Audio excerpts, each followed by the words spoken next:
people, welcome once again. Welcome to the Sports Frenzy podcast. And from you see me on a Monday, you know that it's a football show. So, welcome to all of you. Good morning, good night, good afternoon, good whatever it is, wherever you're watching us right now. First up, I'm just going to go ahead and introduce the gentleman on the panel tonight. So, you know that the usual suspect, Demo, the Liverpool man, is here once again. Wagon, bro, Big up, thing big good? up, big up. Everything good, everything good. Wonderful. And there's a face on here that you guys not accustomed to seeing on a Monday because this man only talk La Liga and Champions League, but the man is available and the man said, yo, Debot. I'm talking about Devin. Welcome once again all rounder. Yeah. I might as a betting man to watch every league, man. Yeah, so man, just because we're Betting busy. I know is this week The off producer, from work for the week, so I'm available. Once you're available, I have to dip on the show. the producer over in a corner saying big up to Devin, the doctor. Yeah, man, big up, man. I off from work, man. So once you're off from work, I have to touch in on the show, man. Yeah, so man. Wonderful, wonderful. And then we have Ryan, the Chelsea man, in the building once again. Welcome, Ryan. Welcome, bro. Bless him there. Come on, bless up St. Mary, man. Bless up, bless up. Yeah, man. Respect. And then last but not least, the man that calls himself the voice. And boy, I'm not going to even say anything. You just go ahead and just introduce yourself and just see what. All right, Levon. So, this weekend I did a lot of reflecting. Oh my God. I was watching Aston Villa against Watford, and then I was watching Manchester United against Leeds, and I was like, I'm Yo, just here to man, ask Levon. You can tell me no if you want to, but I'm asking for some forgiveness if I can come back on the Manchester United train because, boy, I'm telling you, when I go over there at Aston Villa right now, it look like we're going down. And United in fourth, right in the Champions League position. So I'm just asking Levon, if it's possible, I could go ahead and come back on the Manchester United train. All right, so here what I'll do. First up, producer, what do you say? Welcome back on the prodigal son, or you shall stay out in the way. All right, so how long are you giving him? That's too long. The man said next season. But all right, Kim, since there are a few people in the comment section that beat a 19 night out, Lataya is one such person. I know that Chanel is the next person that they beat. They said they don't want you over here. So those two persons will decide whether you're going to come back now or do you wait until the end of season because the producer said that it's new season before you let you back in. So we shall see. All right, But boss. as I said, there's a lot of football that took place over the weekend. And before I get into the football, let's just welcome the people in the comment section. I say Owen, big up yourself as always. Tyrese, big up. Christoph, as I mentioned, Latoya, Vinny Irving, Michelle, Adrian, big up on yourself and welcome once again. So first up, it was our early game Saturday morning night. It was Newcastle against West Ham at West Ham home. And as I said, I expected a 1-0 draw. Sherwin predicted a 1-0 draw as well. And I think Demo called a draw, but Kim said that West Ham would have probably clinched it, but wasn't to be so. West Ham took the lead. Then Joe Willock equalized. And Demo, you look at this game and you talk about how good John Shelby was in that first half because I remember he hit that tackle on Zuma, and from there on in, seems like Newcastle just grab a hold on the game. But what's your interpretation of that game? Yeah, so for me, obviously, Newcastle were without the great man. There was no Saint Max, and so a lot of impetus that would have normally come from that side, never happened. I think they started Murphy, and obviously it's levels when you have Murphy a play than when Saint Max a play. Thought the game was dominant for Newcastle in the first half, like you say, and it must be like scenes in the Willock household because last season he was scoring for fun, and then him just when him get bought permanently, there was nothing, and he found a goal there. And Craig Dawson, I think he was the one who scored for West Ham. He's always a threat in the air, always a Two in a row. yeah, like the man just always that threat. I thought the game was even like I thought it would be. Newcastle dominated the first half, and then West Ham did what they had to do, and they got that set piece goal. So yeah. Okay, Brian, now you look at this one, and boy, seems like from the moment Mikel Antonio came on Jamaican soil, he hasn't been himself. Mikel Antonio looked like a man that is out in the sea trying to swim and just cannot find anywhere to escape. What has gone so bad for him? Are you surprised? If Now, you're running a player into the ground, West Ham don't have any other striker. And true. if you're running we see it every season with players. When them play too much consecutive game, they burn out. The man is traveling to Jamaica now and playing 3 games, international games in the window, then going back to West Ham and not getting a rest. We expect to happen. These things happen every season, we see this, so there is no surprise. Normally, according to the science, they normally say you peak in about October, November, December, thereabout, and then you fall off January, February, and then you pick up back near the back end of the season. So let us see if you'll pick up in March. That's normally how they explain. The scientists explain it. Okay, and here's Terry saying that another Antonio Blanc, West Ham need to spend money this hour and sign Darwin Nunes.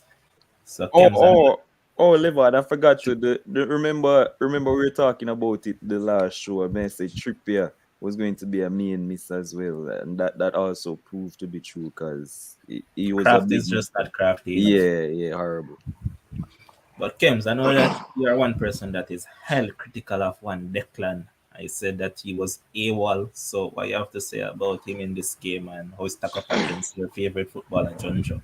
Well, I said that if Rice doesn't show up, because I picked Newcastle to win, I picked West Ham to win the game, but I said that in order for West Ham to win, Declan Rice had to show up. Should Declan Rice not show up, then I think the game was going to be drawn. I see Pepe Paul in the comment section. Pepe Paul, I hope you bought this game when we said both teams to score, right? Because I know that was an easy soup. But again, you guys come on here and you tell me about Declan Rice week in, week out. How good is he? And I guess if I'm going to go by Ryan, quote unquote, science, I don't know where I don't know if Declan Rice, I don't know where he flew to, but I know he didn't fly to Jamaica. But he has been off form for the better part of the last, and I'm trying to be kind here. I'm saying for the last 7-8 games. Declan Rice has not been who you guys described him as. That's not true. The $100 million man, or the $90 million man, or the 80, however you want to describe. You're wilding, fam. There's no truth to that. Zero truth. So when's the last time Declan played a great game up to his standards? Let me hear it. Since January, February. So you expect him to have 38 great games? No, I'm not 38, but there are obviously when the team is declining, when the team is not playing well, you're expecting your stars to be the one to show up and rally the team and get the job done. Declan Rice have not done that. Declan Rice have been extremely ordinary in that midfield. He has not stood out against. He never stand out against. He didn't stood out against. They call the team the Newcastle. The team of them played before that, I think it was Burnley or one of them teams. They didn't stand out again. The team before that didn't stand out again. And I'm just saying that for all the hype that's going to give Declan Rice, I am expecting. I don't know which football match you're watching, but okay. And I'm asking you the last time Declan Rice showed up. I don't remember exactly which game, but I can tell you that during the month of January and also during February, I had good games. No, I don't remember all of the games. They're talking about showing up and clutch and all of that. So let's point out. Declan Rice has been clutch since this year. Remember that I think it was an FA Cup game that West Ham were on the cusp of being knocked out by a team from way, way, way down wherever. Oh, Kid Minutes or whatever they want him. Yes, he was the one who turned up and scored for them. Yeah, but we're talking it's an EPL show, boss. We're talking about the EPL, my general. Even within the EPL, yeah, that's good game. I'm saying for the month of February, I have not seen a great game from Declan Rice. Same thing with Antonio. And again, I think one of the things with Antonio was I don't think he's off form or nothing. I think the service that he's getting, the service is lacking. If you look how Antonio playing right now, he must come at the midfield to get the ball. And I hear the commentators were saying it. I said, Antonio look positionless. Like, it doesn't look like he's a striker because he must go over here to pick up the ball, over there to pick up the ball because he's not getting the proper service. And I'm not sure who is supposed to give him the service, but he's not getting that. So I'm just saying, Declan Rice is under. I'm looking out. I'm here. Hold on. You rate Shelby. You think Shelby had more better games this season than Rice? All right. When I tell him to say I'm rate players, you know what I mean? So when I say rate, you seem to just rate the average. You love to rate the average player. You are the voice of the average. You name the voice, but you should also add on. I am the voice of the average players. No, what I'm saying, Ryan. No. So me rating Shelby. That is so funny. me rating Shelby and not rating Rice. I'm not saying Shelby is better than Rice. No. But I just like how Shelby play football. So me rate Shelby, but I never say me rate him because he's better than Rice. That's always not been my thing. Ken's question. Yes, are you saying that in the month of February? It's just February basing Rice off, right? No, I'm just saying I haven't seen him play a good game in February. I can't remember January. Okay, if it's a February, I can give it that. Yeah. Because he has been, for me personally, he has been average this month. Yeah. I can agree with that. Super average. Go again? No, I'm saying he has been super average, but again, I'm just going off what the guys coming here and say. 1990 out the persons in the comment sections and also people on Facebook. Every day, them tell me about Rice is this big game player. Rice is this, Rice is that. So I'm looking out for the big game. I'm looking out for the greatness. August, September, October, November, December, January. Well, if you perform 6 months straight, then what's the problem? What I don't understand. Ryan, I'm being honest with you. This month is one of the most pivotal months for West Ham, really. So you were waiting for Rice to fail. Yeah. All right. Because all right.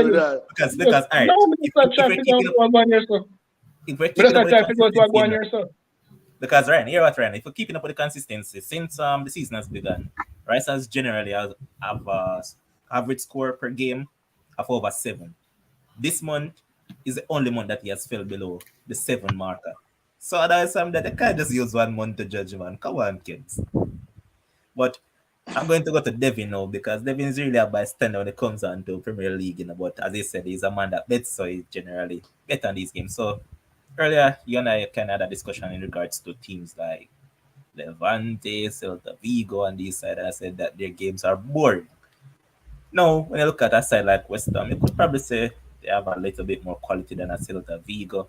And Newcastle, they say they have more quality than Levante. But I'm just drawing that parallel because people tend to say that teams in the Premier League doesn't play much better football than the teams in La Liga. But if you're supposed to judge this game, would you say that it was a way superior quality to that much earlier today, like Celta Vigo?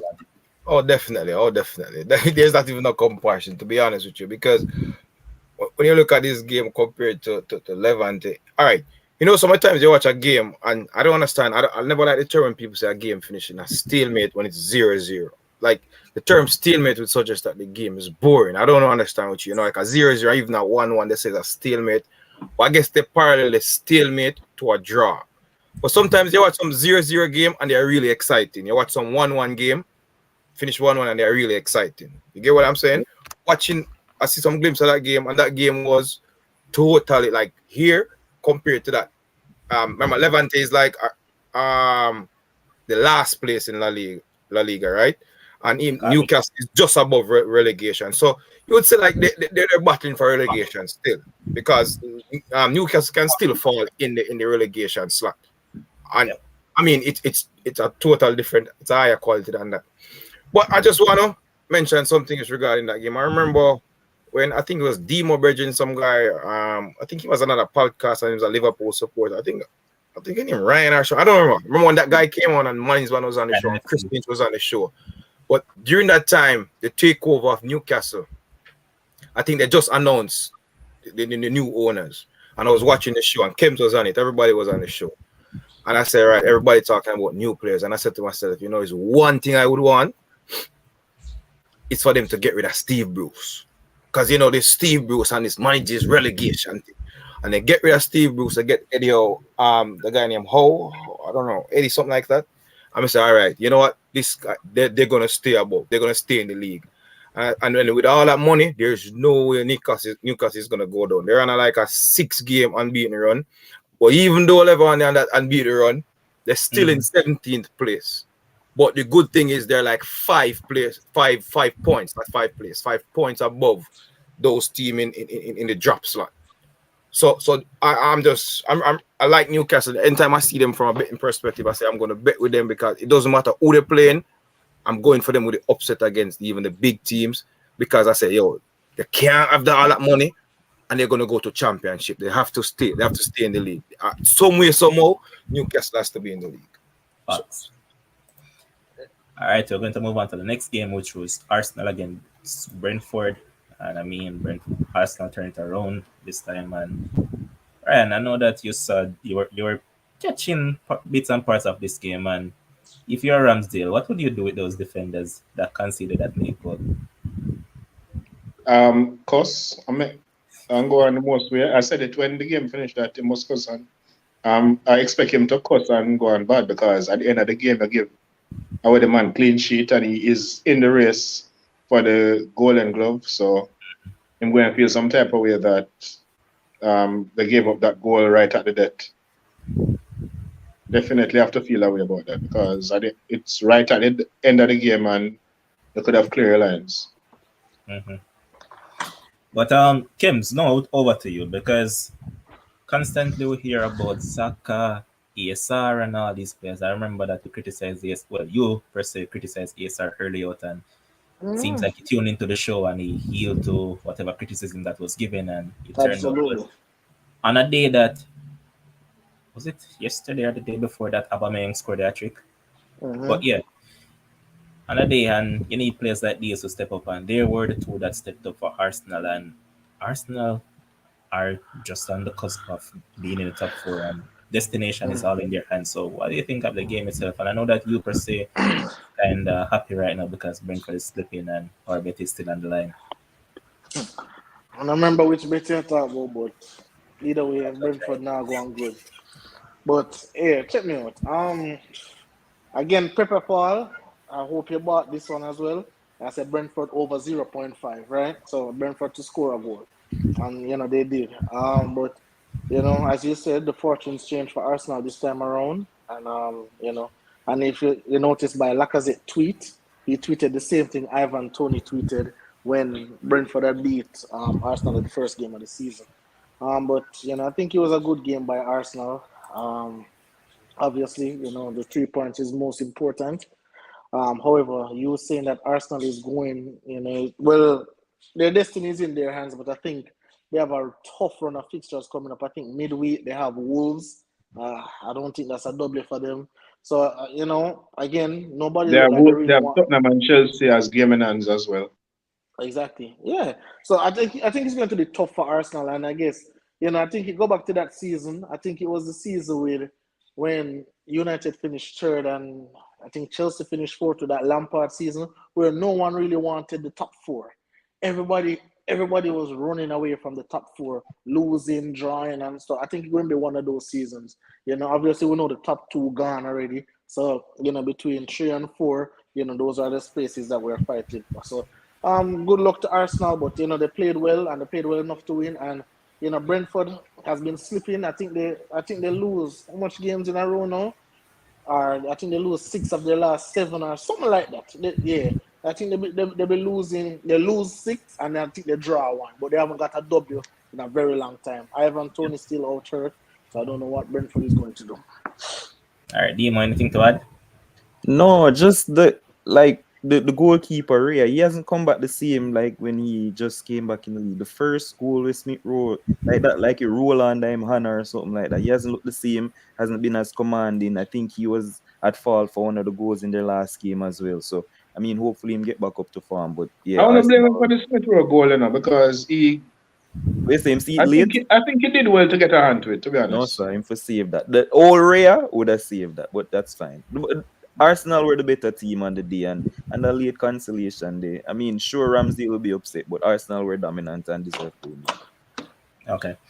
I'm going to move to the next game, and that was Burnley, who walked up Brighton at home by 3 goals to 0. And Devin, I'm going to start with you on this one because Burnley was a team way down at the foot of the table. However, they had some games in and they got a Brighton team, and Wout Weghorst was an hand to really help them out in this game. And We talk about Levante just now being at the foot of the table and find it. Well, they beat Atletico the other day, but it was just a 1-0. But you look at a team like Burnley giving Brighton, who generally plays well, 3-0. Did you expect that sort of result, knowing that Burnley don't really score goals? No, no, I didn't really expect that. And then with Brighton too, Brighton is a team like I think Ryan was saying one time in the chat. They just love to they wait for like the last minute to equalize. It's like that's part of their specialty. Like the way to equalize, lay it down. But then remember, you and I were having a conversation, and I said before, sometimes we watch some games and finish in stalemate. But then another thing with certain teams, like you see those relegation teams in La Liga, brother. If you buy like Kems give the man to score over 0.5, nobody try that with them relegation team there. You better buy under 0.5. That's a safer bet. The man them struggle to score. So the comparison for using this game, I love the fact how Burnley played. All right, they're going down, whatever the case, we don't know, but the man them come to score and play some real attacking, nice football. You get what I'm saying? Don't even think so you go buy or Kems give anybody tips about Levante or them Cadiz or them about over 0.5. Your money gone down the drain. Them team that is like I don't know if them a play for score. I don't know what kind of football is that, but the way I see Burnley there, so yo, if you're a team in the relegation and the way the man them playing, yeah, I love that, and that's all good for the sport and the brand of football and the EPL. So that's a comparison I would make. They play the real attacking, great football. Yeah, facts. Demo, what you have to say about this one? Yeah, but I mean, I tell you to stop worrying about Burnley, boss. Burnley not getting relegated, and Sean Dyche won't allow that. Listen, that signing of Wakehurst, like the man is I tell you, Chris Wood, I don't think they're missing a lot when they sold Chris Wood and get this man. The man is a real ball player. Easy Not just not just a hold up play and bring in people. And the man have everything. And listen, that Burnley performance was excellent. Sure. Brighton get a few half chances. I remember Lallana miss a header that was clear, and somebody else miss another chance. But Burnley out, like nobody expected that. I mean, the mass never expect that performance from Burnley. But listen, they have a lot of games, man. They're gonna stay up, and yeah, Sean Dyche should do the thing. All right, before I get to Kems and Ryan, there's Sheikh saying that Burnley will be relegated even with Weghorst. And with that in mind, big up yourself, Shakes, for tuning in once again. And Owen Green finally surfaced. I mean, Owen Green has been missing for probably over a month, right, producer? But the moment Man United had a good performance, here comes Owen Green once again. Tell about it. But Ryan, what do you have to say about this one? Well, it was a battle of the two teams who play totally different football, and the team that you'd have expected to play the better football did not. And the team, you don't expect Burnley to normally score 3 goals, and you don't expect Brighton to concede 3 goals, especially when they play each other. And the other thing about it, these two teams are in false positions. Burnley has games in hand. Game in hand is not points. Yeah, we know that. But at the end of the day, if they win 2 games, they can basically be out of the relegation zone or close to be out of it. So they are in a false position. Brighton is also in a false position in 9th. Brighton hasn't won a home game since September last year, something like that. So they have been drawing games. They have like 12 draw out of 25, 26 games. So they're not losing a lot. I think this is their 4th loss. So they are not losing a lot, but they are drawing, and they are not winning a lot either. So their position is basically, their top 10 position is basically a false position based on their win percentage and all of that. So it was a game of contrast basically, and if Burnley stays up, it's because of Weghorst, and Burnley got the better deal than Newcastle because they really upgraded their front line with getting Weghorst and getting Chris Wood, who is in his 30s, out of the club, and they got big money for him as well. That is what I was about to point out in a rant. Yeah, he's the oldest player in the league over 30 to be sold for so much money. Crazy, man. So then basically chop Newcastle. But Kim, here's Sheikh saying that Burnley used in all their goals in one game. What do you have to say about that? I agree. A lot of persons, I'm not sure if they really watched the game, based on the analysis I'm hearing, because, again, I didn't. I think Brighton did exactly what they always do. In the second half alone, they had 75% possession.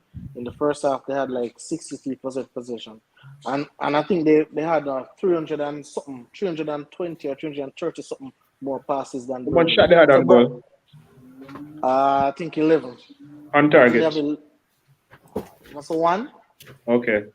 Yeah, so that may I tell you. So that's Okay. the thing, That matter. But that the thing that they always come on here and talk about Brighton, play good football, and you big up the coach Graham Potter, big coach, and they want to take over Manchester United, and he's in the elite category of coaches. Okay, cool, no problem. But again, one thing I spoke about last week, I said, hey, I don't know if Brighton going to score any goals in this game, because they'll do everything that they need to do, and when it's time to put the ball in the back of the net, they absolutely won't. I'm not going to tell you that I thought that 3-0 was possible on either side, because Burnley has been locking down defensively, since we come back and start playing football. Burnley has been really, since the whole Chris Wood trade and all of that going on, Burnley has been locking down defensively, really and truly. So Brighton in ninth place. I think they'll slip down a little bit more just because that they can't score. I think they'll finish probably 11th or 12th, and I guess you guys will be pleased with that, because without Graham Potter, they'll probably be in the relegation according to you guys. But a lot of persons say that Burnley won't get relegated. So then the same persons who say Burnley won't get relegated is the same people them who say Newcastle won't get relegated. So are you guys telling me Everton will get relegated? Like, who is going to do that third spot? Because it's Norwich and Watford. Who is going to be that third spot? Is it Everton? Who is it going to be? I don't know.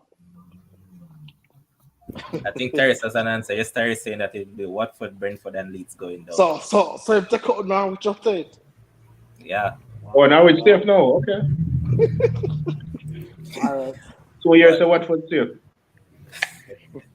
But over to the next game, and that was Liverpool getting a 3-1 victory over a stubborn side at the beginning. Norwich. Where is Sherwin, boss? Norwich were Mr. giving them One trouble on? at the beginning. But then Klopp saw what the problem was, and Klopp said, you know what? Is either I'm going to go to a ultra attacking formation, and he basically played a 4-2-4 formation the second half when he brought on Thiago and Origi. And immediately, Thiago was instrumental to the performance, and Mane once again on the score sheet, Salah as per usual, and big up to the player that I like the most on that team, Luis Diaz, finally on the score sheet. And Limo, what you have to say about your team? They're back in the title race, man. Well, we said that from last week still. Well, yeah, so Klopp basically did what I thought he would. A lot of the main guys weren't playing. No Trent, no Fabinho, no Robertson. All of them spine and key players for Liverpool didn't start the game, and you could see the struggles, especially from right back. Joe Gomez came in like I said he would, and I mean I thought he would come in to play centre back, but he had a decent game at right back, but obviously not the same quality. Defensively. Yeah, obviously defensively. Yeah, but you can just tell like the synergy with him and Salah and is not the same when Trent is not playing. And like I'm telling you from before, Salah will give you the goals and everybody say him are the man, but for me, Trent and his passing range is the man for Liverpool going forward. And you could tell. And when Norwich scored the goal, them their runway all throughout the first half. They got caught offside a couple times.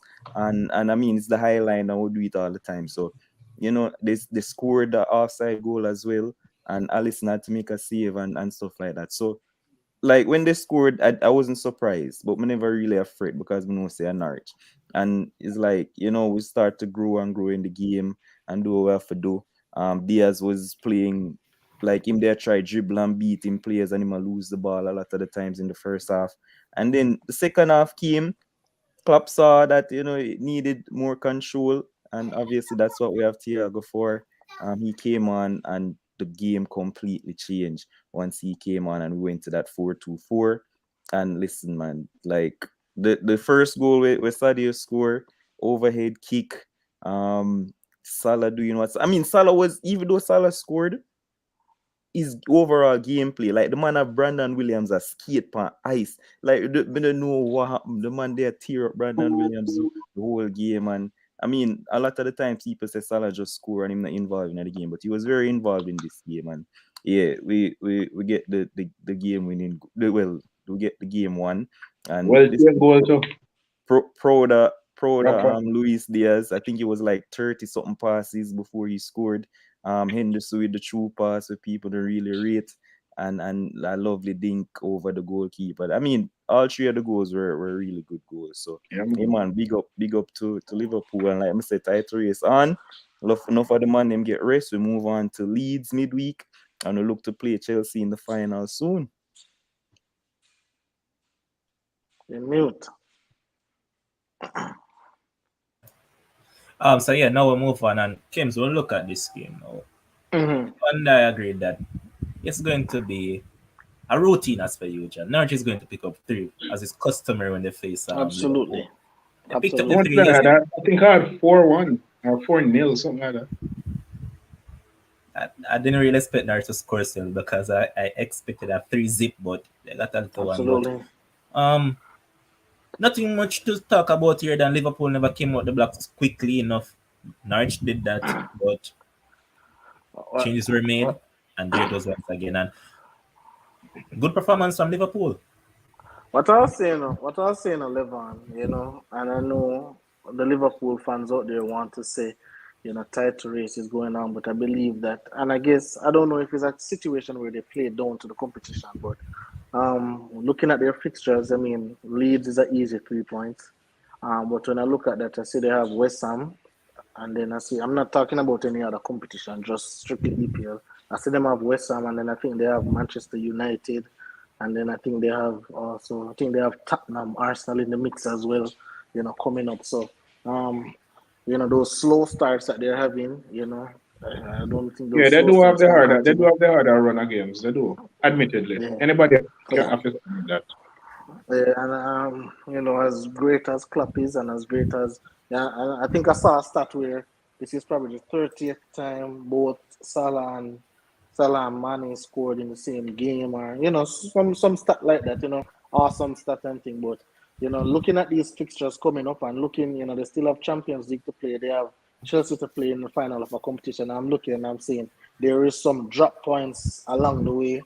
And you know, for me personally, I think obviously, you know, I think the title race, I think Manchester City will still win the title, but I think, you know, Liverpool will come a comfortable second. But you know, we'll see what happens.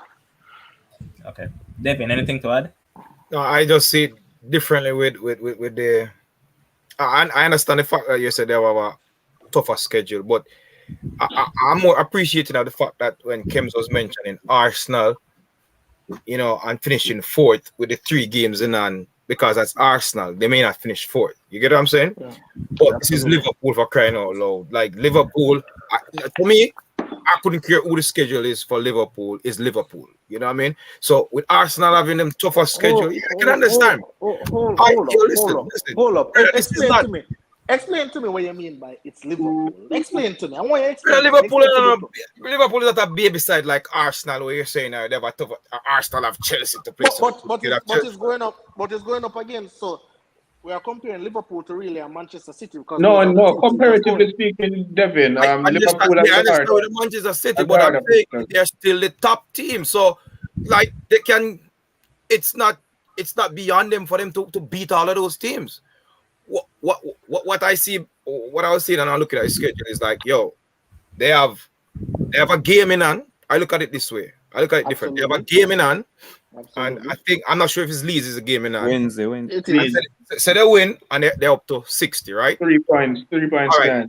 I just look at it to say, yo, Liverpool are gonna deal with all of those games. And the good thing is, if they win all of those games, there's a game between them and Man City. And I just look at it, all right, everybody gonna win their games, and there's a game between them and Man City. And that will be the title deciding factor. Like Devin, that would be perfect for the neutrals. Then that's what I'm telling you. I'm looking at it, man. You can always rebut what I'm saying and refute what I'm saying. So, but that's how I But see it. That's how I see it in terms of That a would be team. perfect for the Liverpool neutral. was. Hear the thing now, Devin. You see, old Liverpool without the squad depth that we had, and Jota is injured now. Firmino is injured. So we'll lose a couple players, but hopefully they'll be back soon. I think that the squad depth that we have now is a lot more capable and equipped for take on the fixtures we'll have, especially the Champions League. We don't really have to do nothing much. We'll lead 2-0 coming back at home to Anfield against Inter Milan. So I mean, if you want, you can risk people this as well. And the away goal, not about again. So No. all right, So all right. it's like Arsenal are not the same. Arsenal, Manchester United is not the same. I mean, they're getting good and all of us. So like, I don't expect fair lose a lot of games, and I don't expect Manchester City for win all of them games either. So I think the race is wide open. Okay, Ryan, have anything to add? No, I agree that there's a title race, and I also agree that Liverpool has the harder set of games. So it depends on what happens between now and then. City can basically go on a next 13 game run and just blow with the competition. And there's no, by come April 9, there is no title race again. So it can go anywhere right now. But as it stands right now, for the neutrals, this is looking good. And hopefully come April 9, it is a defining game. City next to our Everton and Man U.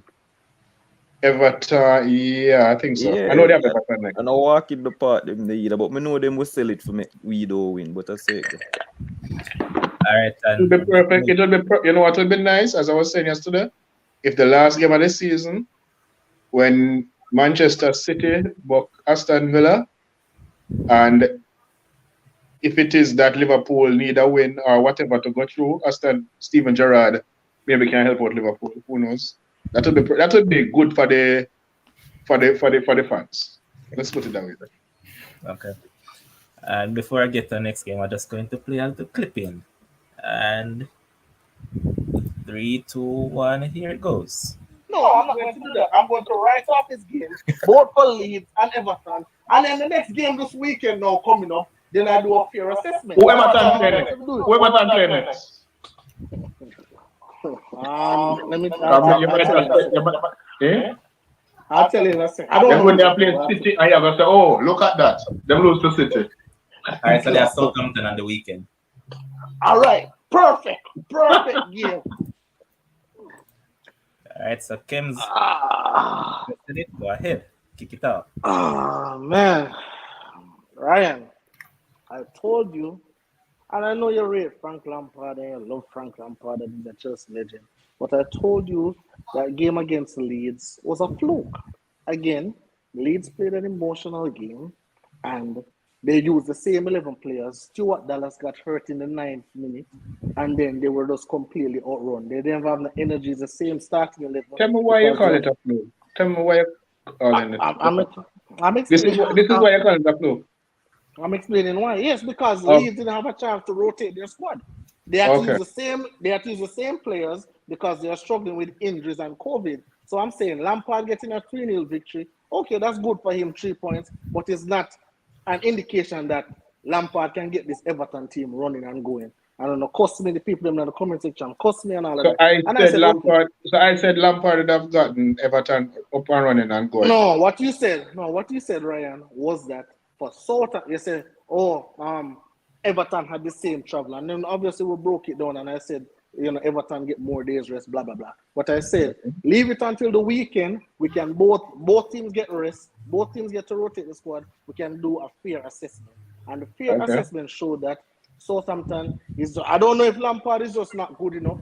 I don't want to disrespect him like that because he came fourth, 1 year and, was doing some things in the Champions League. But the Southampton team that I saw against Everton, and then we can talk about the Everton injuries and all of that. But when I'm looking at Southampton playing the football, and they play City hard, they play United hard, but the zone that Everton is in right now, just above the relegation zone, I think they're in 16, just above. I believe that, Lampard should have this team playing a little bit better. They played well against Leeds. They didn't play well against Newcastle. So and they got Lampard should be playing better than Ancelotti who win 3 Champions League.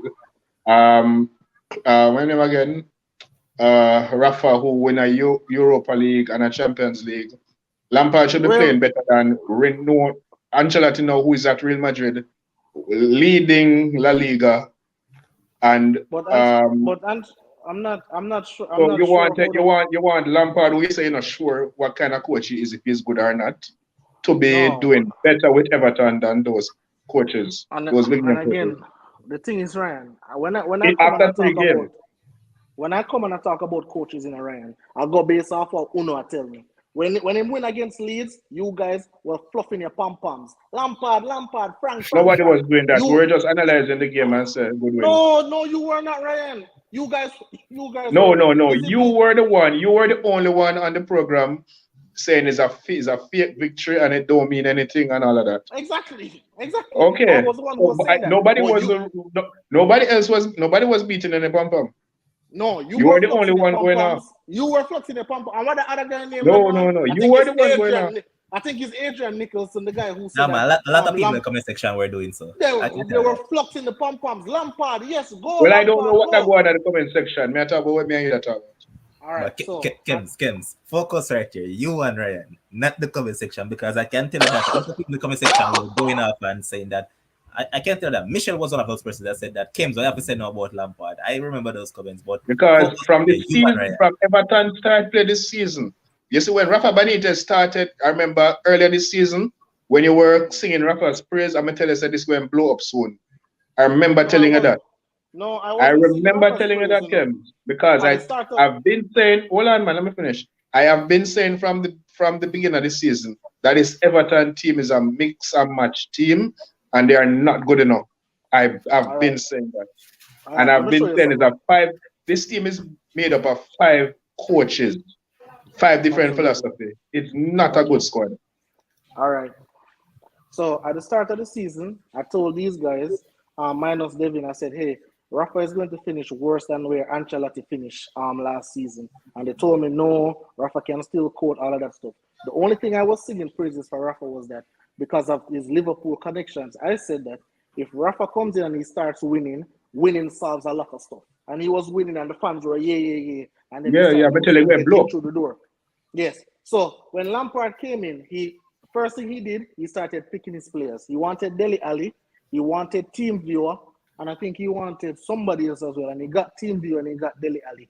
All I'm saying is that I'm not saying Lampard is terrible, but what I said the last time, let us pump the brakes off Frank Lampard. Let us not knight him as some great coach because he beat Leeds 3-0. He lost 3-1 to Newcastle, and I said Southampton was going to kick their asses, which Southampton did. Played them extremely off the park. Lampard was extremely out-coached, looked like he's lost, looked like he doesn't belong in the EPL any at all. And that's all I was saying. You guys were telling me, say, Lampard is a good coach. Lampard can do this, Lampard can do that. I am saying I need to see it. Show me, prove it to me. I heard that Lampard had a transfer ban with Chelsea, so he couldn't get to implement his thing. And then you heard or you see? Which one? You did not come?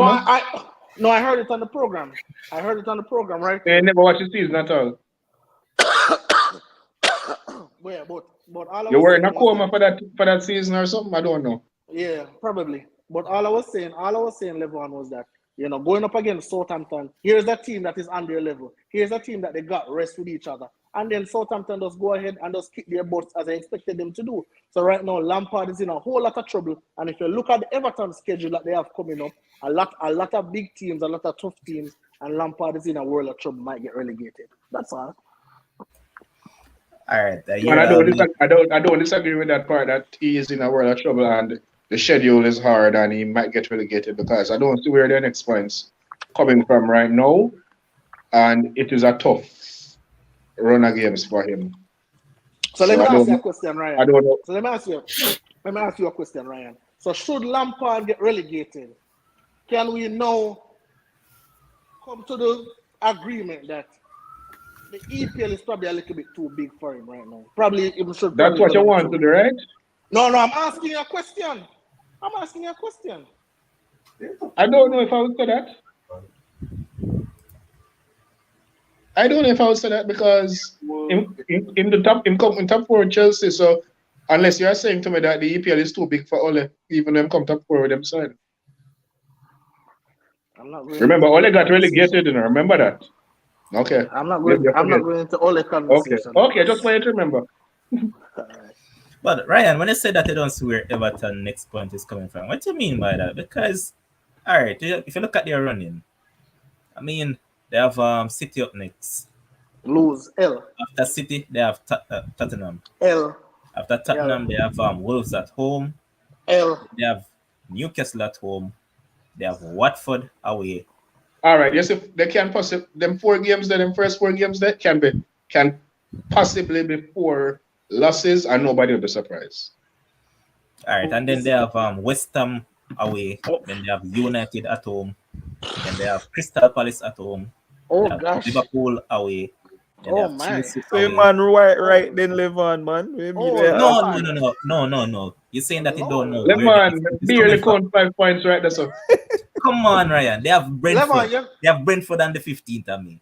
Right? They have Watford. Look how Why far is that. it Look all that within February. All the way Bro, up the May. man said the remaining fixtures. Aren't you No. guys listening? no, I'm No, speaking Lemon. about the next 5 or so when I said that. Lemon, you can't go all the way up May to make a point. It's not bro. like remember May, all 15 like games that I believe. February. But Kebs and Ryan are not taking into consideration that Tottenham is very inconsistent, you know. So there's not a surety that Everton cannot beat Tottenham. Like Everton can. cannot beat Tottenham. They can beat Tottenham. I won't say they can't, but if Tottenham win, nobody will be surprised. Yeah, nobody. If Wolves win, nobody will be surprised. If Everton beat Spurs, I wouldn't be surprised either. Because Spurs is And let me tell you the game that is going to if be Everton big in beat that. Manchester United, I would not be surprised. Nah, they won't be man. They won't be. No, I won't be surprised either because they tend to find a gear against Man U for some reason, regardless who is the coach. I remember. Let me tell you the game when I circle. You see that Newcastle game there.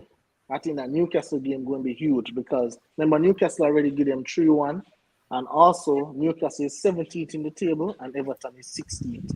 So I think Newcastle want that jump. But I don't. Levon, out of those games, out of the next 7 games to Everton, I don't see 4 points to Everton. Out of the next 7 games. They're going to draw with West Ham and they're going to beat Watford and they're going to beat Newcastle as well.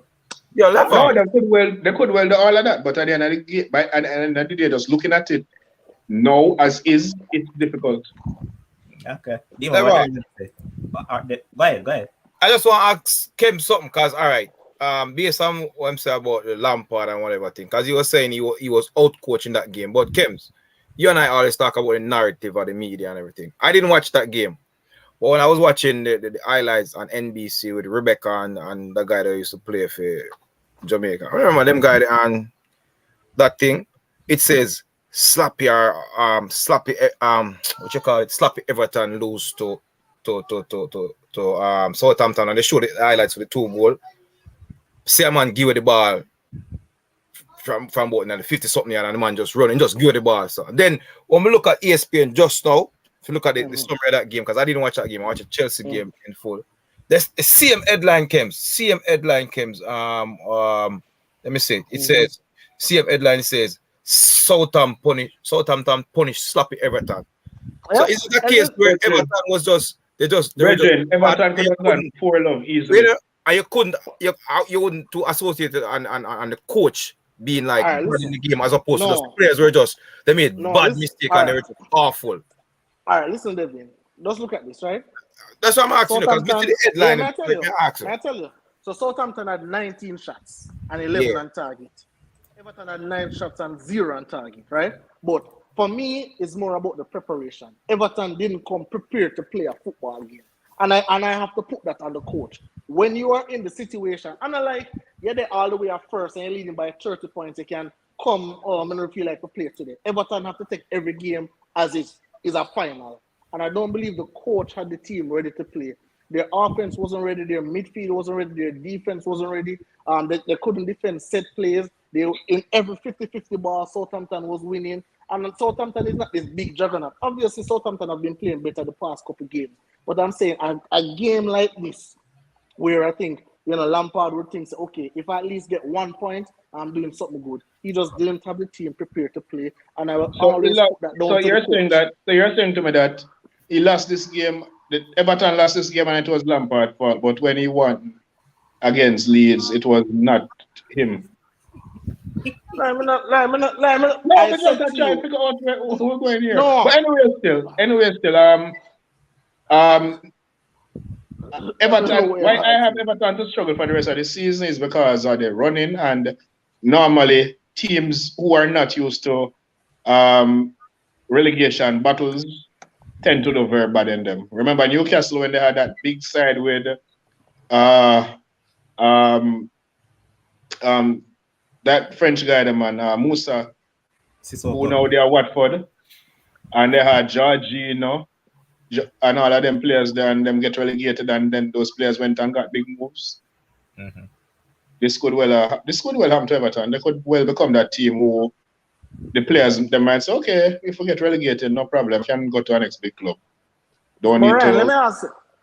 Ryan, let me ask you something. So Lampard turned down the Norwich job because of the position they were in, probably the quality of players that he saw, and was like, no. And nothing is wrong with that. Turn down whatever job you think is not good for you. But then he took the Everton job. So if you take a particular job, I am believing as a coach, especially as a young coach, I'm believing you think that this is a project that you can take on and possibly improve. Yeah, because Everton has never gotten relegated in the history of Premier League. And In their Kems, history. all right, Kems, So, let me ask you and Everton as it is now, is in a better position than Norwich. and question to you now, Kems, is that Yes. Lampard per se, the man is richer than the owner of Norwich, richer than the club. Why would I take up a job that I am richer than the club? No, I'm not. I'm not faulting him for not taking Norwich job. Remember, But I'm also turning on Crystal Palace.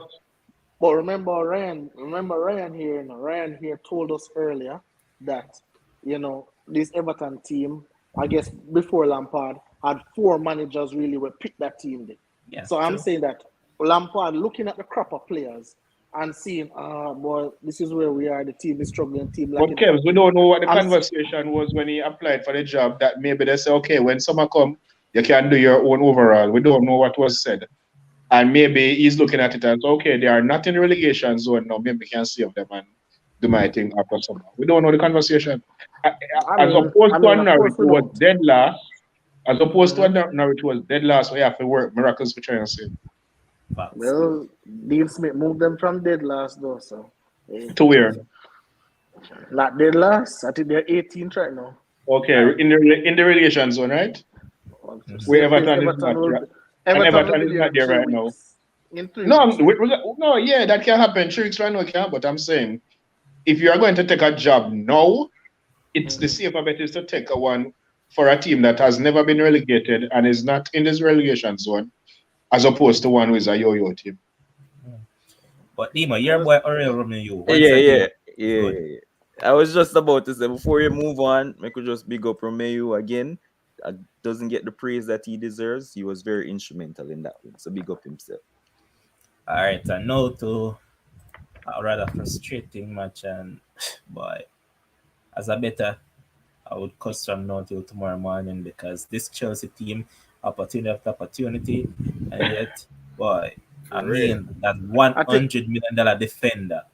Levon, I think Chelsea are still celebrating the Club World Cup. So I would tell you, don't bet on them because they still probably have some champagne in them head, in them ears and things. Now, man, but the $100 million defender did what? Touched the ball twice in the first half, I believe. One from kickoff and was one other time after that. 7 times in the whole 90 minutes. Absolute the worst in the history of Premier League. Never been done before. Joke. But guess what? One particular player actually beat him in Syria on the same day because Olivier Giroud didn't touch the ball for 90 minutes. But that's not possible. Ryan and talk about this. Lie. Go check it.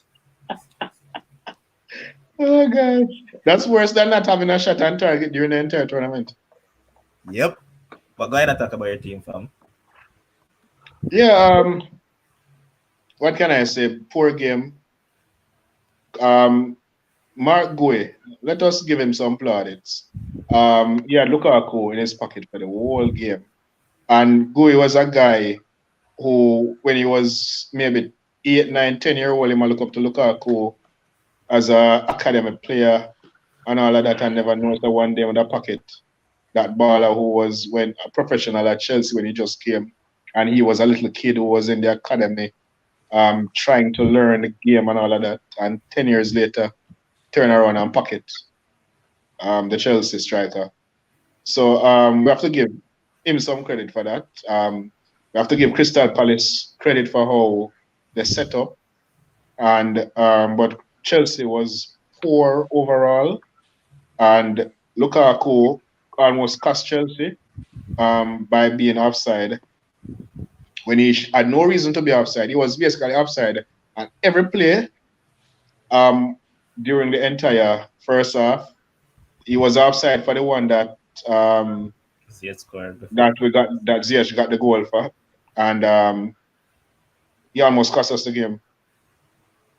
I don't know what is the issue. I don't know if it was.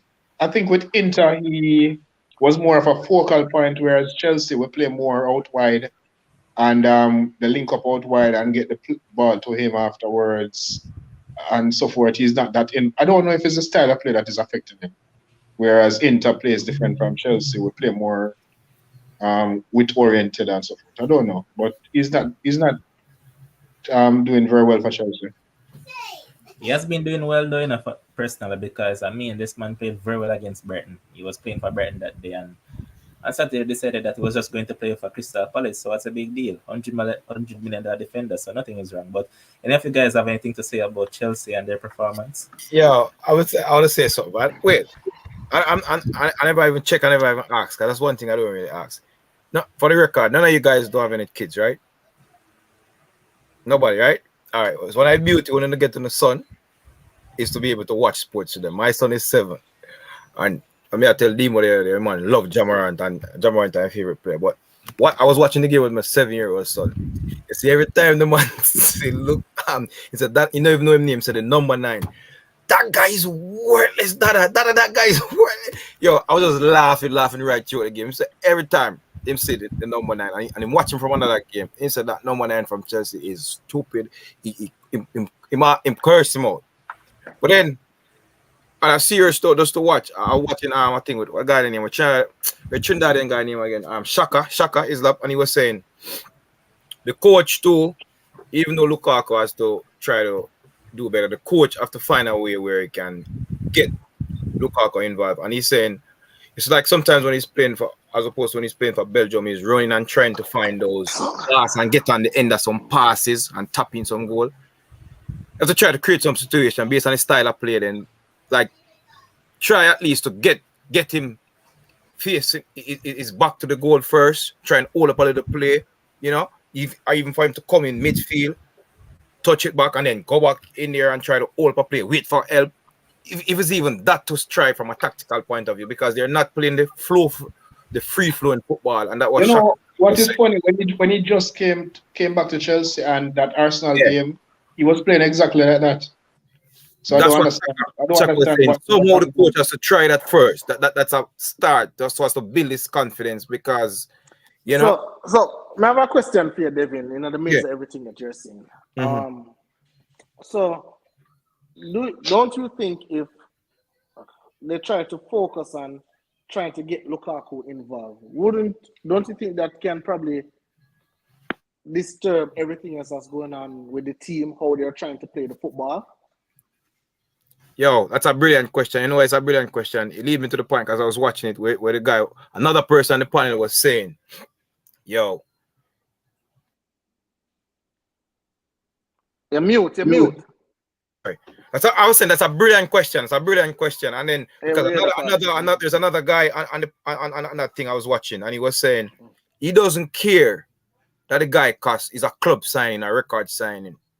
The team is better without him. What Shaka was saying, from a management standpoint, from a coaching standpoint, and overall from a club position, you can't have the man, you can't pay so much for that man, and you're not playing him.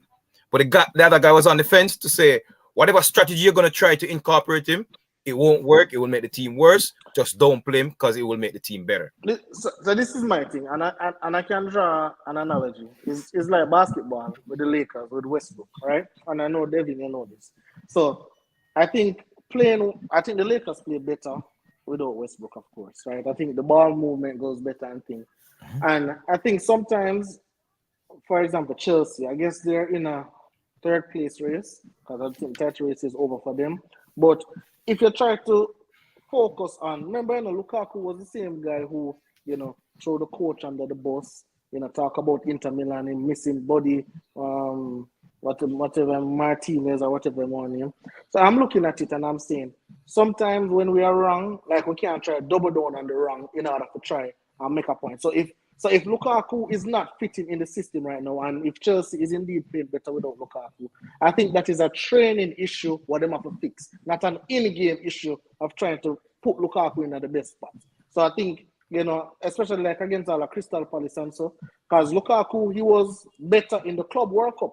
I don't know if it's because of the opposition or whoever, but in the EPL for the past run of games, he hasn't been playing well, and I don't know if it's a confidence thing. And Tuchel even came out and he was like, hey, Lukaku is still a part of our plans. We'll put our hands around him. He needs us now more than ever. So I don't know if it's a confidence thing where, because, Lukaku kind of fragile in a way. So I'm not really sure what's happening, but I think it's really concerning to spend so much money for a baller, because I remember Manchester United was getting a lot of flack when Lukaku wasn't performing over there. And they must say, oh, Manchester United done baller, kill baller, all kind of things. And now he's coming to Chelsea. And, he has regressed bad. A lot of persons on here had him to be the leading goal scorer of the season and all that kind of crap. But right now, it's not looking good for him. And I think he needs to get his confidence back and then, work some more in training and then take it from there. That's just what I think. Anything else from any of you guys on this? All right, no. But if I was disappointed in Chelsea, then, boy, what did I say about this team? All I wanted from this team was just to score a goal. There is a particular player that came to Lord when he performed the other day, Felipe Coutinho, but where was Coutinho when the team needed him the most?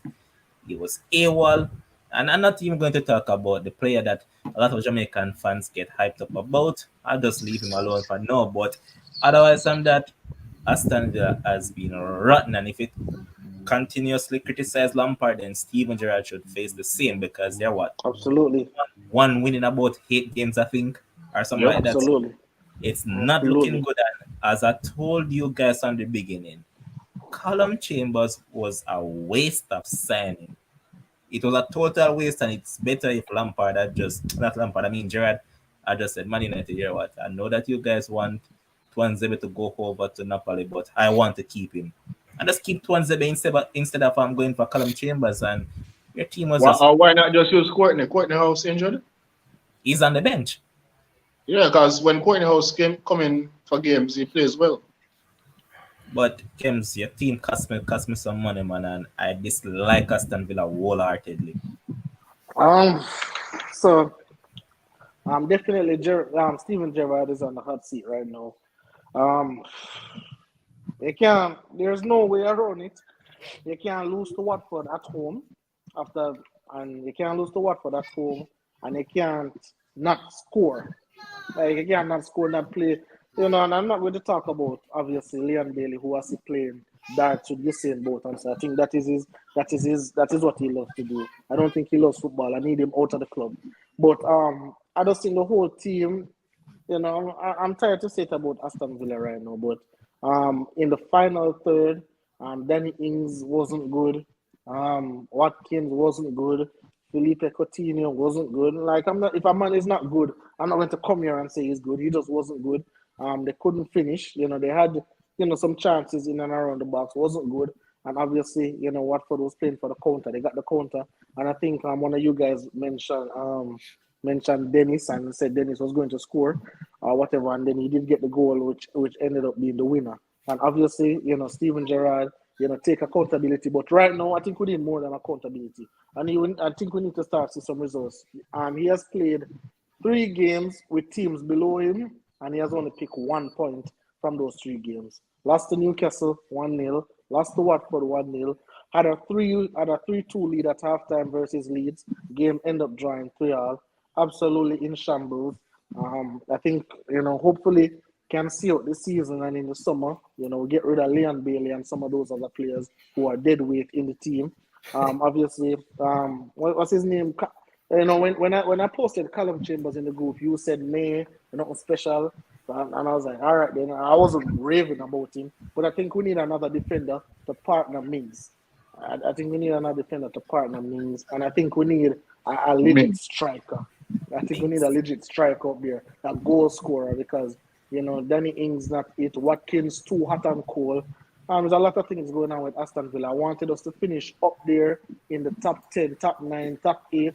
But right now, I'm just trying. It look like I'm trying to just survive relegation right now because the table is coming to catch up. It's coming from the saying that sound of an imposter Villa fan. But Ryan, this man rave no problem. about Tyrone Mings as if he is setting the world alight, and I keep telling him.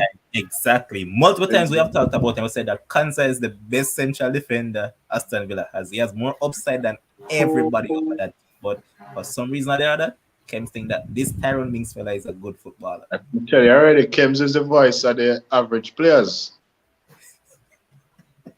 Mings is clearly the better. Tomorrow, Mings is my number one pick. My first pick is going to be Tyrone Mings. Thank you very much. No problem. No problem.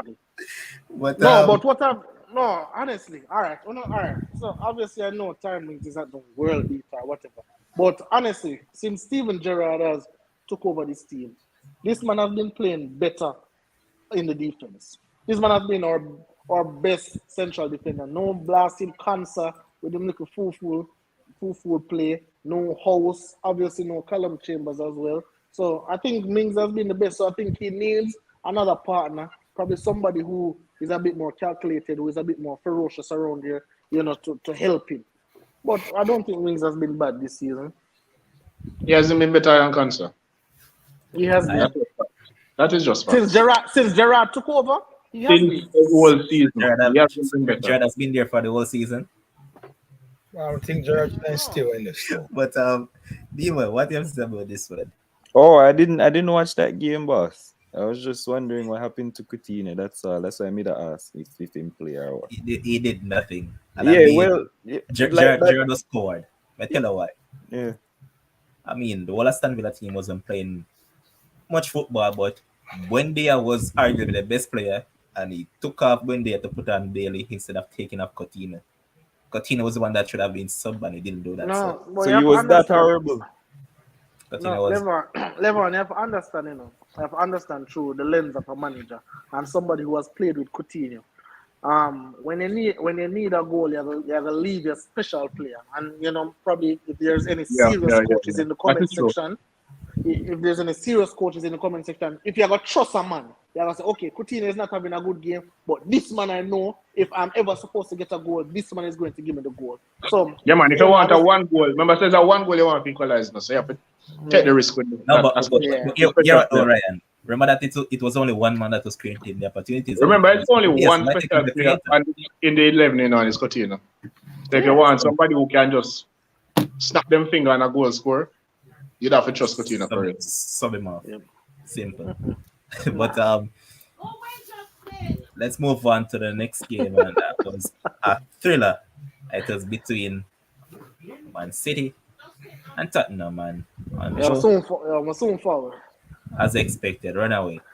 But I said it to Kems while we were trying to divulge into the game. I'm going to start with Dimo this time around. I said that Tottenham is Man City's bogey team, no matter how good City is playing. Kems don't believe that them something there.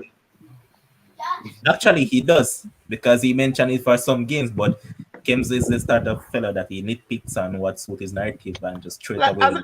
As everybody does, as everyone does. But Dimo, Tottenham did something for you, especially Harry Kane, and I'm sure that you're happy. And what you have to say now about Kulusevski? Yeah, so listen, when we came on this thing, we try to be unbiased and stuff, and we try to point stuff out. And Conte went on a 9-game winning streak when he came to Tottenham. Obviously, all managers go through a blip, and he was on a 3-game winning streak. It's just natural. You're not going to win all the games they play. And so, people are saying that he's not a good coach and blah, blah, blah, all this stuff. So, when we look all over the thing, we realize, listen, Tottenham actually beat Spurs. Hear me? Spurs beat Tottenham, beat City a lot. I mean, like, they go all the way back to the Champions League. Remember the big Champions League and the first and him and Son always cause them problem. Always. I'm gonna say, but wait, this season as well, they beat them the first game of the season. And yes, Son again. And it just seemed like say Pep just can't seem to get over this Tottenham team. And they played like City do what City do. Like them have all of the ball and them do this and them do that and them do this. But this Kulusevski brother, he was probably would have probably give him the man of the match. Like I say, I rate him. He's not a winger.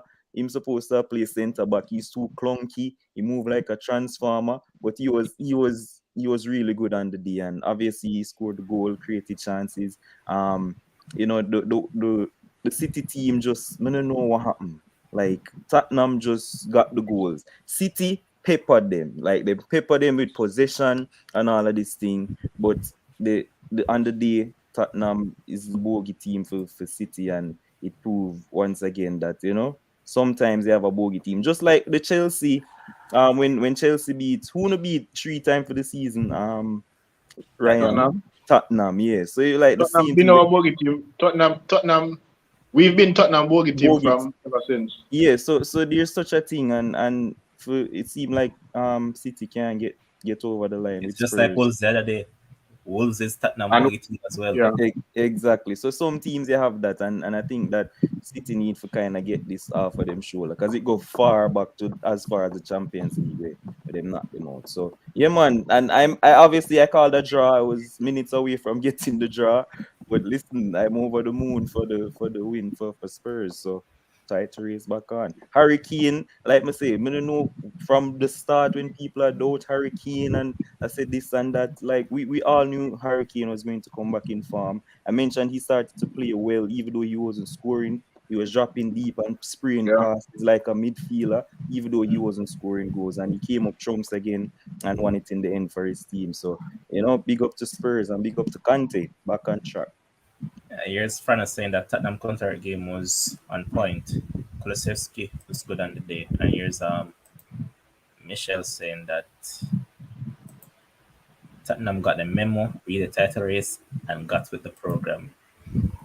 Here's also Jeremy Watson saying that Man City is sleeping on the job. Here's Owen Green now saying that man, they made Pep go bathroom, a swearing pass a dump on the sideline. Here's Owen saying that I predicted 12 draw, but Harry Kane on another level. Yeah. So, Levan, let me just ask you. All right, Lord. No, I'm just there close by saying, like, remember you warning about this Lloris, brother, saying they give away the Wolves game, him almost want to give away the City game again, because that first goal, like, the easy catch. That was like easy catch. Like, the man always want to sell out that Tottenham thing, brother. I don't know how him is this world beater goalkeeper because he win a World Cup. Bro, he's a very average goalkeeper to me, and they need to move on from him and get Nick Pope or somebody, because him not good. Ken, go ahead.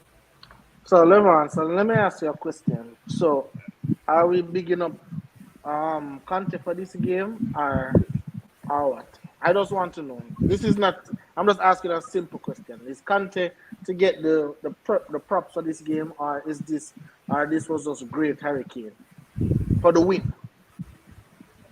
It was his tactics. I don't think it was Kane's tactics. Okay, so you think that so you think that the winner that Kane scored was due to tactics, or do you think it was just Tottenham could have easily sat back and say, "Okay, we draw. We'll go hold on for the draw." He could have also not played Kulusevski and go Lucas Moura. But all right, but I'm going to answer this question. The winner that Tottenham scored, who would you put at blame or at fault in terms of marking? Actually, nobody, because Kyle Walker is 5'10", Kane is 6'2", and Walker was not going out jump Kane. What is? No, I think Walker was like in the situation. No. What Walker was doing, I understand exactly what. As a defender, I understand exactly what Walker do. You know, you're not going out jump the man. You have to try to get something on him to try to throw him off. But I think Kane, he was slight. Huh? I think I don't think no matter slight. Remember, say Kane is a big thick brother, 6'2", 100 how much pound, and he's even though Walker is thick as well. Walker is not going Walker to is be more Kane. muscular. Walker is I not think going to Walker be is Kane more in the muscular air. than Kane. Kane I have think Walker is 4. more muscular than Kane, though. Mm-hmm. Is he? No, but Kane Yeah, is muscular absolutely. and Kane is muscular and tall. So Kane is going to beat him in the air. So the only thing you can do is to try and body him or something. You're not going to beat Walker. You're not going to beat Kane here. What I'm What, saying, what, Ryan, okay, so what would you have wanted Walker to have done? no, what may I say, Ryan? What I'm saying is Walker not even did try body him. Walker turn him back. Walker don't know where No, the Walker ball is. nudged him. It was a nudge. If you look at it very well, it was a Slight. nudge. It's slight. Yeah, it was slight. It was slight. I'm not saying it wasn't slight. I'm just saying I understand what he was trying to do. Ryan, one of the biggest themes on this show is always situational awareness. At that, Walker must do something better than that to try and disrupt Kane from scoring the goal. I think his positional play could have been better. Of course, too slight. Levan, watch, because obviously I never really watch a game in real time, but the goal, I watch over the goal. And when I look, I see I'm sure Walker not even know say Kane touch the ball or not, because his eyes were that way and they were closed. The man's eyes not even open, brother. I say, what is it? If that happened in the 30th minute, I'll be like, all right then, mistake on Walker. But in stoppage time, come on, Walker. You have to But here's the thing, Kane was always going to win the header. So the only thing I couldn't say Walker should have been done was to be a little bit more physical. Absolutely. That's what we're getting at in Ryan. Being more physical could have possibly throw off Kane. Ryan, you are a defender. But even Ryan, you are a defender, and you are a defender, and you are a very physical defender. At that point in time, I can honestly say I believe you would have been more physical than Walker in that challenge. So I don't think so. Walker, if you're experienced defender like that, you have to put something on Harry Kane, man. Not no little. No, man.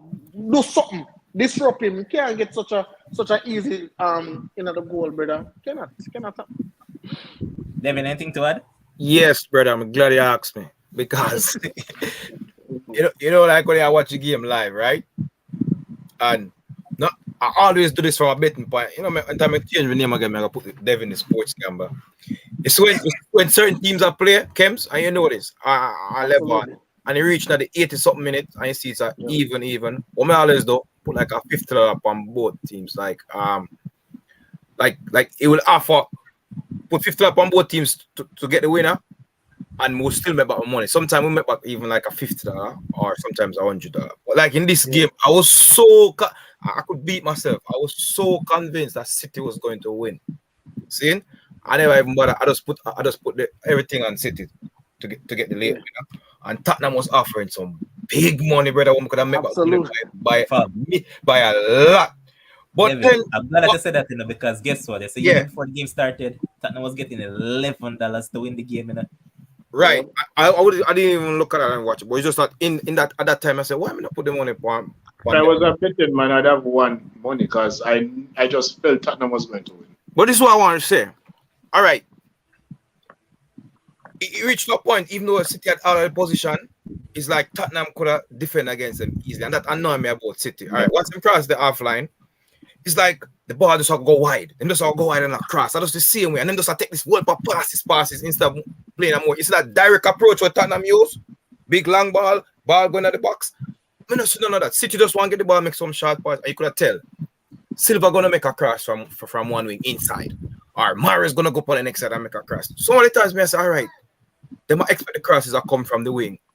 De Bruyne, I get the ball. De Bruyne will go over to the left or the right, go make cross come in and winger like that. Those crosses should be made by even Mahrez or Silva or one of those. De Bruyne should have just go run through the middle and try make a big kick from outside the box and try something different. It's like the man just know like the ball will go to the wing and the cross will go come in. So they know. Well, I think because Tottenham was being compact, which is what forced City to go wide many other times. Because they weren't giving them room to play. We just kind of annoy me, Star. It's all right. Yo, the man. There was nothing. I don't know what more them could have done. If you come up against that side, of compact against you. You can't play to them. Alright, boy. I don't know. Help me, because when me don't watch a game live, Ryan and Levan, like for me, I don't know if it's weird to Uno, but I thought it was easier for Tottenham to defend when them take off Sterling. And then you have the 3 forward, them are all left footers. So Foden, Bernardo, and Mahrez. Them always a fair cut back on them left foot. So it's easier for them defend. I mean, I like, never look at it that way. That's a good call. yeah, That's it's a just good so easy suggestion. for read because the defender them just keep them on them right foot and then him have to turn back for play it over the side because Good him point. left foot. Like, I find it so weird to Pep take off Sterling for do that, boss. And just But like I fun mentioned, fact though, this is the 4th team to do the double on Pep in the league, you know. Chelsea, Man U, Wolves, and now Tottenham. yes, The Pepe, 4 teams that give him problems. your story saying to your demo that Pep should have put on 6'2" Delap because in the last 20 minutes City became Graschester. Exactly, boss. And I don't know Right who footer. they were crossing the ball to because Foden obviously not going to win a header in the box Facts. over them, man. But the penalty call, penalty for you guys all day long or Yeah. sorry. All day, every day. Yeah. Now, next game is a team that comes as he said that he's going to come back home. Man United against Leeds. Last season they played in 0, but this time around Man United were 2-0 up in that first half, and this was a game that was marred by Jadon Sancho. Jadon Sancho was very good in the game, and finally, at the 140th taking of a corner, Man United scored from one. And it was A real 140? 140. And who else would it be than Captain Fridge? Fridge was an Anto, Edo man. Well taken, and then the second goal once again, good goal. I like the build-up play, man. Maguire headed to Lindelof. Lindelof ran through midfield because Leeds were playing open, so they ran right through midfield. Ladies up to Sancho with that sublime chip to Bruno who headed home, and it was good. But then, as expected, as I always say on the show, the surest things in life is Man United scoring, Man United conceding. So they came out second half and they conceded 2 quick goals, and that Rodrigo and I could probably say, hey, he was trying to cross in, that become a cross come shot went in, but the keeper was off his line. Next one, Man United were sleeping in 6s and 7s, and No, not Man United. Not Man United was. Bruno was just slight. They were all sleeping because Luke Shaw could have done better. I think the first goal, the Rodrigo goal was also Manu losing the ball in midfield also. Absolutely. Yep, absolutely. I don't remember who they took it from, but the last it. I wouldn't be surprised if it was Bruno again. But Levon, don't give anybody, because we're not talking about the Man U game, but do not give anybody the Man U game unless they address the Pogba thing. You talk about everybody else, mention Pogba, because the man did excellent in the game. Yeah, man, mention Pogba before you give somebody the game. Thanks. I'm not finished talking about it. Okay, good. For sure, was skating all day. Yeah, man, Pogba was good in the game as well, man. Good? Yeah, it was good. Stop, Levon. He was good. What you guys call great? He was great. What you guys call great? Levon, you know football more than this. Nobody talk about more because it was good. What you talk about great? The man was excellent in the game. The man never put a foot wrong in the game. You sure? You're so unbiased, Levon, but not like big.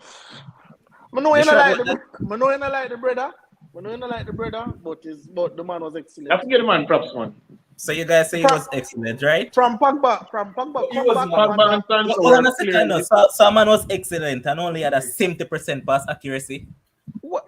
So we are on that for? No, you don't come to the excellent. So what? No, you're nitpicking. No, you're nitpicking. Better than that.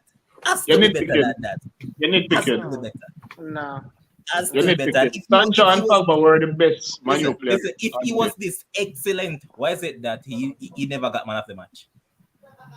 Well, who got man of the match? Well, Sancho had 2 assists. Exactly. There's 2 people. So you want the 2 of them play man of the match? Because they were the 2 best players. Listen, you guys said that the man was excellent. I don't think Sancho was excellent. I think Sancho. No, I think Sancho was excellent as well. I think Sancho was. He was good. I think Sancho was good. He wasn't excellent. Boss, all right, tell me an excellent performance we ever seen in your life, Levon. Excellent performance. Yeah, because yeah, be real bias right now. What I mean by real bias? Bias. What am I No, supposed you to bias are. against You, that no, one you team? are actually. You are actually. Yeah, bring up passing stat accuracy and them little nonsense, Well, there, that's brother. what Yeah, that's and then what I you consider couldn't that. say about if Again, Ronaldo what score. you call an excellent performance was Pogba performance again. Against Leeds. Manchester City when we won 3-2 3-2. in That's also what they Marina call a days, great and even What, against because him Leeds, the score first What game we of the call a goal? great season, that is performance. excellent from Pogba. Because him score 2 goals? Against Leeds. No, his overall performance against Come Man on. City was excellent. There is nobody in Manchester United team display that was great. None. And They were even, just and as I mentioned, even that Leeds game, the first game of the season, They were Pogba just was good. excellent in that Yeah, game. because him have the one bag assist them.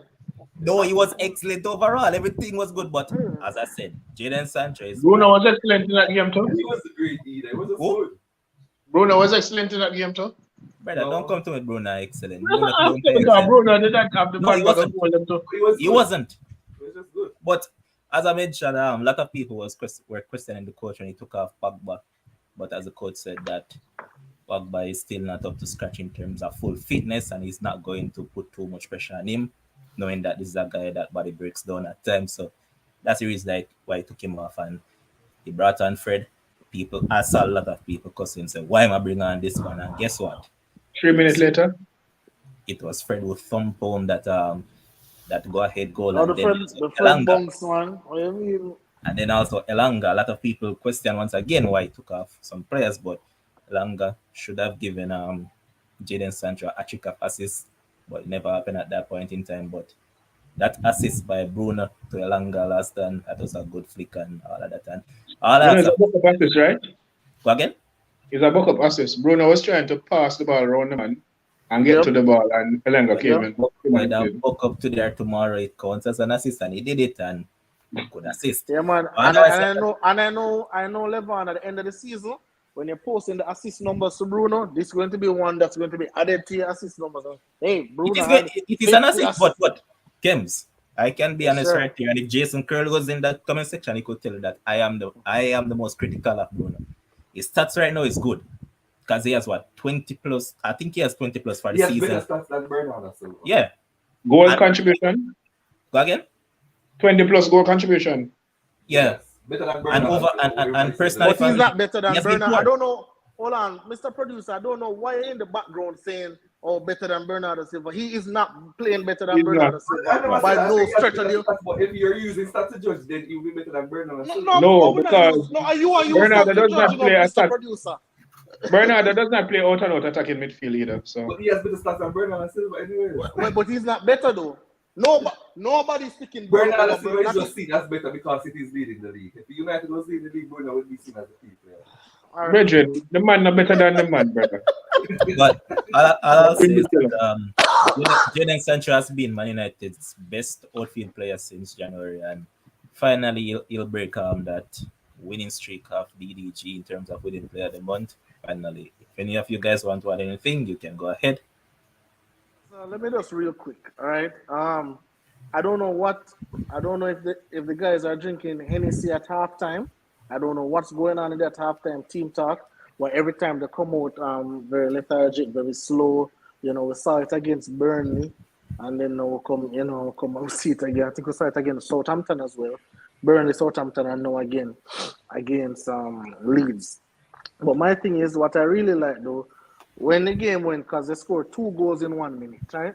When the game went 2-2, I didn't see the guys hanging their heads.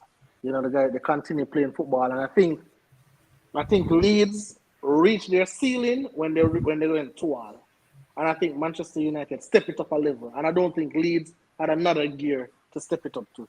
I'm not sure. I was hearing something. I don't know why Rafinha didn't start, but I think they were saying something about him and the coach with the last game. Space is not really here. Yeah, something was going on the last game and yada yada yada. But Sancho, I'm really happy for Sancho. I remember they post some stats the other day. Alisson have more assists than Sancho. You know, so Sancho had to rectify that and make sure that rubbish don't be posted again nowhere on social media, because that is so disrespectful. But you know, as Levon said, he has been playing some really good football, and we said it. Sancho just needs some game time. The man can't have no impact if him just sit down on the bench just like Team View. Him can't What make impact if him not get the minutes. And right now, you know, obviously I think he's playing way better than Rashford, and that's why Rashford is just counting the nails on the bench because I don't think Ralph really trusts him anymore. I think Ralph has given him enough opportunities and he's just not come through. I think Elanga is more of somebody where just take the instructions that Ralph give him. But I want to talk about the people that want to call GOAT, but I call him GOAT Doodoo. That man, and Levon, you can tell me if you think it was a great save or a bad miss. That one from 3 yards out. That one from 3 yards out when they gave a tap and then, you know, I think that could have. The ball was behind him. The ball was slightly behind him, though. The pass was slightly behind him. Come on, Ryan. A man of his caliber. The pass was, it doesn't matter. The pass, Ryan, still human being, him have a stretch, just like any other human being for the ball. Right. What about that one-on-one? What about that one-on-one with the keeper? One-on-one. I never watch every single second of the game, so I remember that one there. But the one that was a good, the one that you're talking about was a very good save. You know that the one-on-one that Cristiano Ronaldo got, that is what led to Leeds' first goal. He got the one-on-one, kick it from the keeper blah blah blah corner, and then move forward, and then Leeds go up there and score. So I remember that. Yeah. And I know Levon come here and lament about number 7, and him think the number 7 must sit, and Shakes was one who talk about no, blah blah blah. But right now it's really getting a bit bad. It look a bit disgraceful right now. For a man of his caliber, you know, I'm not talking about Messi, I don't want to compare right now. We're talking about Cristiano. For a man of his caliber, it look real Jermaine Defoe-ish right now. Him not look good right now at all. How much minutes him get? Him play like 85 minutes. 85. No, me I talk about Kems. How much minutes him get for talk? You guys never wanted to say anything, so the man is talking. No, he started. I thought him whenever knows if it's talk fell away. Go ahead, talk. Go ahead. If you guys have anything to say, well, just go ahead. Yeah, West Indies disgrace. They could have won the week. I don't reach it, boss. What we're talking about now? We're not finished with the dates, man. Yo, Ryan. Over there. Ryan, you not sleep or something, man. You think I last minute I wrap up? You think 1 minute something with the party now? No, brother. That's why I said how Kems that talk so Man, long. you have anything to say about the Man U and Leeds game? No, we think we're done with that. No, man, we think we're done with that and we are doing the No, 1 minute. stop. Okay. Regarding the Man U Leeds thing, I see people blaming Dia for the Rodrigo goal. That's not a Dia fault. And people say I'm off him line. I'm supposed to be off him line. The ball. I'm not going to kill him for that. Yeah, the ball was a missed shot, and then we hear that in England this week you have some heavy winds and all of them something there going on. Yeah. So there was that's not a goalkeeper fault. The one with Melia from Fred, also not a goalkeeper fault. The near post thing is a myth because a man can kick a ball with power and beat you, and it's not your fault. So I don't blame Melia for that either. So I'm just busting those myths right there. So. Yeah, I just want to shout out to Dan James. I thought he was good on the day. And I don't know what has happened to Wan-Bissaka. Maybe like a game time, but boy, that guy is a shadow of himself, bro. I don't know what has happened to the man. Like him just, I don't know. But yeah, big up. Somebody link Steve Parish. Somebody can link Steve Parish and tell some need about £50 million. Yeah, I see Wan-Bissaka there at the edge of the 18 and I try cut back. I say what this man doing? Hey, defense was one of his big things when he came to United, but honestly, he's looking. I don't know if his confidence is gone because Dalot has got more game time, but the man look absolutely horrendous. The man look bad out there. People say kill so good. So why so you're not picking him, man? This and that and whatever. No man, him bad man. He's really bad. He's really bad. And you know probably. Go ahead. Finish up what I was saying before I just. No. I'm not saying he's really bad, and you know I think Manchester United have to go back to the days where you actually have to have talent, you know, for wearing the shirt, because I don't think he's a Manchester United player right now. Like he's really bad, as a defender. Going for, I see the man get a lot of ball to cross. I know him can't cross the ball, so I'm not thinking him play right. Probably him to try centre back since him love slide tackle and do all of them madness. But he got a lot of ball to square, and it's like him know say, okay, I can't square the ball, so him wait until a ball a run come short and then give the ball. But him still stand up over there and wait for the ball again and know say him can't square the ball. Like you just do a bunch of foolishness, brother. Like, but hopefully Dallo comes back, for the. Oh, is he injured or is good? Rest. Oh, hopefully he's back for the Atletico game. He will be. Because we can't have one Bissaka out there for the Atletico game. Okay. The final game was Wolves against Leicester. Once again, Leicester picked up an L, but as I said on Friday, the thing that I'm happy about is that my player is finally back. Pedro Neto should have scored, but now I'll kill him. Rusty, and he's back. And Foden scored a good goal. It was surprising that this was his first goal of the season, but Neves did what he always does, scored a pearl, and Wolves got the victory. And if you want to have anything to say about this one? Well, I just wanted to. I mean, we're not pile on from Brendan Rodgers, but something has to be done. We're blaming injuries.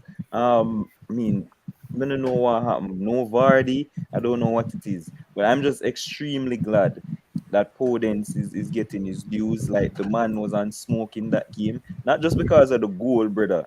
Just the man dribbling ability. I don't know what his dribbles and take on thing is, but he was really really good in that game. And you say Neto should have scored another halfway shot here, top ball. The man should have passed the ball, brother. And I knew he was going to take the shot because he's just coming back from injury. In man, confidence booster that, brother. Yeah, he should have passed it. But yeah, man, fully deserved victory for Wolves. I thought they played really well. And Sa is an extremely good goalkeeper. So people need to look out for him, Bro, start giving them a keeper like that, man. Wolves has put themselves in a good position because they're now on 40 points and they have like. They're now officially in the top 4 race. They have played 24 games, so they have 2 games on some of the teams. So if they win those 2, they're right up there within it as well. But I'm just going to segue right now and move over to the Champions League. What better way to start it than start with Ryan? Tomorrow, Chelsea take on Lille. Chelsea hasn't been playing good. Lille hasn't been playing good either, but do you see you guys winning at the bridge tomorrow? Yeah, 2-0. I expect a 2-0 victory. Okay. I don't expect Lille to let me not be mean to Lille, but I expect us to be better than Lille on the day and to win comfortably. Okay. So you say 2-0? Yeah. All right. Devin. All right. Glad you mentioned. All right. You say, I don't know, Dima, I don't know you watch the Premier League, but I used to watch a lot. Used to watch a lot of the Premier League game on this NBC Sports, right? But NBCSN. Yeah, but they cut it off from Verizon. It's on USA. Yeah, but like I don't get to see. But most of the games that I watch is on this team. I watch the French League a lot. I watch French League most this season more than any other league because it's on Being Sports. There's this brother last year, level named Yilmaz for Lille. The man played 28 games last year and scored about 16 goals. I don't know what happened this season. The man played 22 games and only 4 All games. age of catch up, brother. Age? 4 games. Like 36, 37, 4 games. And I watched Lille against this game. I was watching the other day against the team in the last place named Metz or METZ or something like that. Yeah, man, Mets. Yeah. Man, I'm struggling even to create some good chance again. 0-0 the game ending. All right. I watched Lille. Lille is in table in the league for a reason, you know. Yes, they're 9th and they had a good season last year and they're in they won the league last year. But come on, Devin, why you should remember that it's whenever these small teams rise up in France, they always lose a lot of players and they also lost the coach left. Yes, I understand that. I understand, but it's just that with that guy with the scorer, I know you're talking about age, but when I seen him play, it's just like him lose confidence. Him just down and even for Turkey, he hasn't been good. So yeah. When I look at it, yeah, man, in the Euro it was pretty poor. When I look at Chelsea has been playing, not playing all good, but the quality that Chelsea has. They should roll over this team in the Champions League. And then right now, I see the coach, what name? Chelsea's coach, he's saying, "Oh, the title race is over." So basically, just playing for top 4. There's nothing to challenge for any title. So the focus should be on the Champions League then, and winning some more titles. So they should win this game easily. I'm not bother go there with a look of stupid, negative football. Just try and beat this team and beat them good. So I see a 3-0 win. Okay. Demo. 3-1 Chelsea. Games. Well, Chelsea probably the luckiest team in Champions League because even with the redraw, them still draw Lille again. Like I don't know what's going on in them. So, I'm going to go with I'll get a 2-0 Chelsea. I wouldn't be surprised if it's a 1-0 though, and they struggle to beat Find a one goal, right? Because they seem like Chelsea mantra this season. But I'll go 2-0 Chelsea. Okay, and next up, so that's the next match on the agenda will be Villarreal against Juventus. Villarreal got a good victory on Saturday at big odds as well.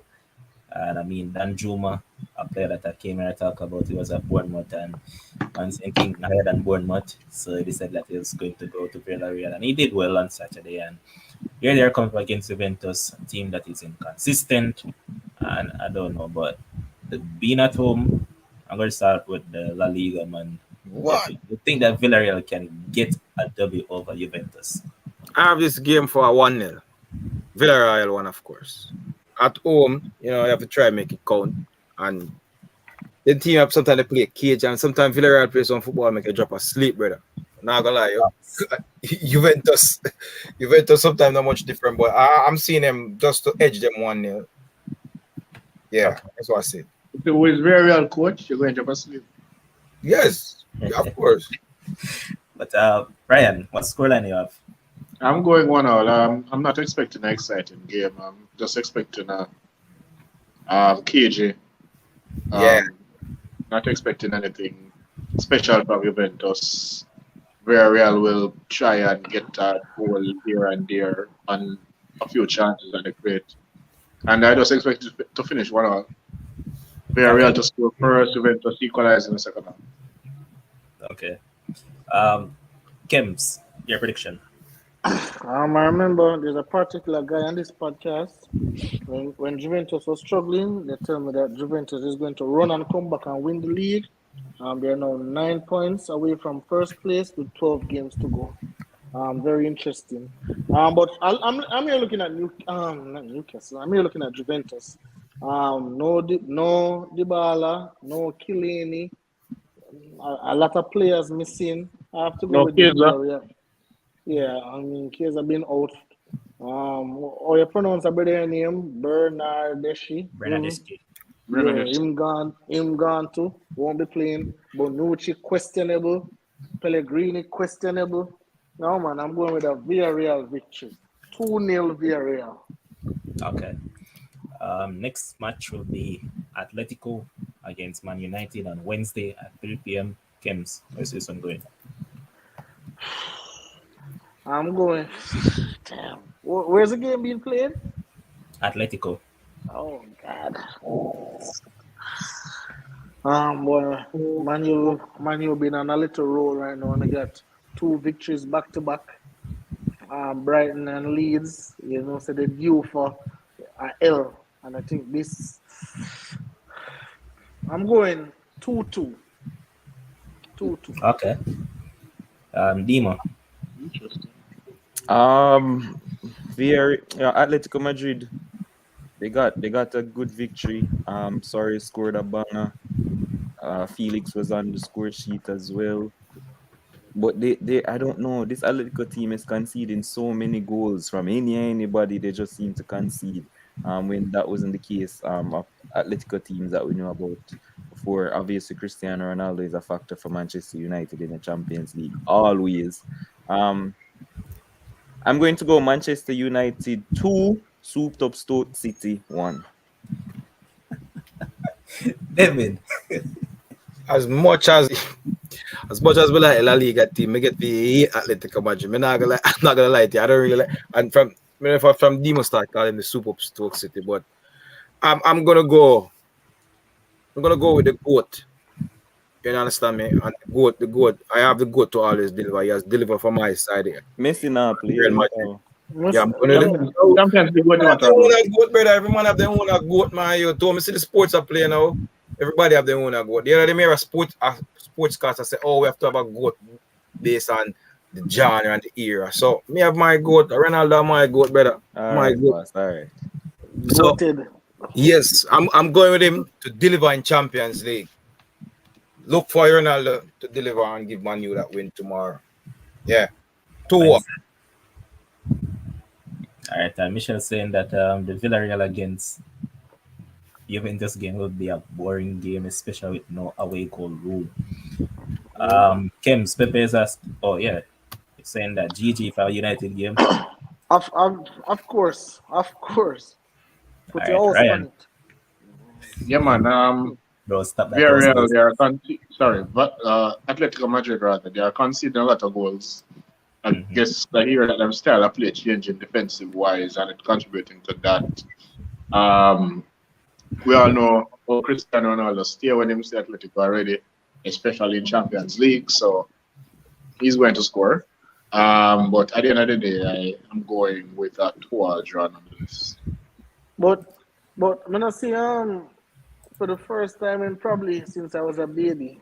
Obviously, I'm over exaggerating, but I don't see talks about Atletico coach being, they say they want to fire him and get somebody new in charge. They want to change the style of play. Man, and tell them and I'm boring football. I think that's why he might try jump the gun and try play different, but he can't play much different. Yeah. And the final game is Benfica against Ajax. And I'm going to start with Dima this time. Where's this one going? Ooh, Ajax has been flying in the Champions League. And I'm not sure what the status on their players are, especially Haller. I don't Everybody know. good. No, if everybody is good, then I expect Ajax to win this game. I'm going 3-1 to Ajax. Devin. You know, I have a similar scoreline, 3-1. Yeah, because I just think they play nice football and they may let you know, but they're gonna go 3-1. Yeah, Ajax. Trust me, as a better, you should be smiling about Ajax because they're currently getting $1.90 to win. Oh gosh, good Ryan. to win on 2 goals. Yeah. Ajax will win, and I'm going 3 as well, but not for them to concede. So 3-0 Ajax. Okay. Kems. I think I saw a stat where them say Ajax probably score 107 goals and only concede 10. So Benfica might be in for a warm time. I'm going 4-1 Ajax. Whoa. Hey, Pepe Paul, you in the comment section? Buy over 2.5 goals for this game, boss. Put $10,000 upon it and get back your Valentine's money, boss. Yo, That's a safe bet.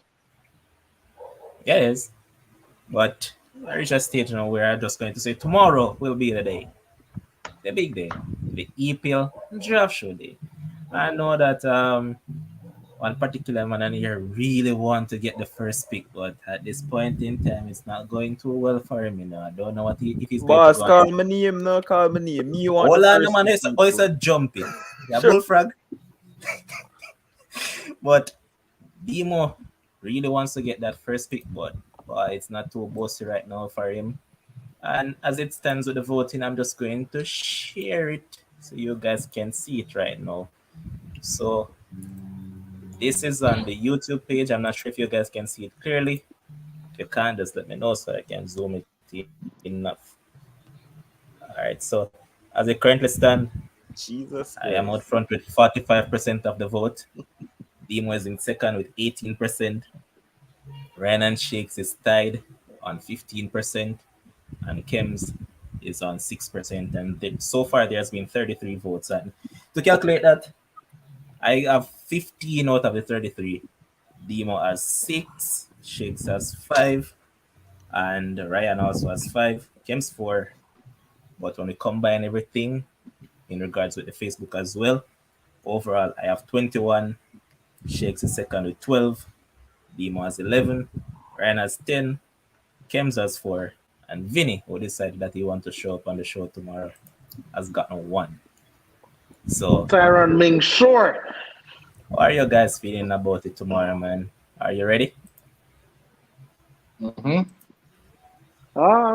Absolutely. You know, I have my picks ready. I have my picks ready. Hold on. So my question is, do you just pick players, or we're going to go goalkeeper first? Or you just pick players? Pick players. Interesting. Yeah.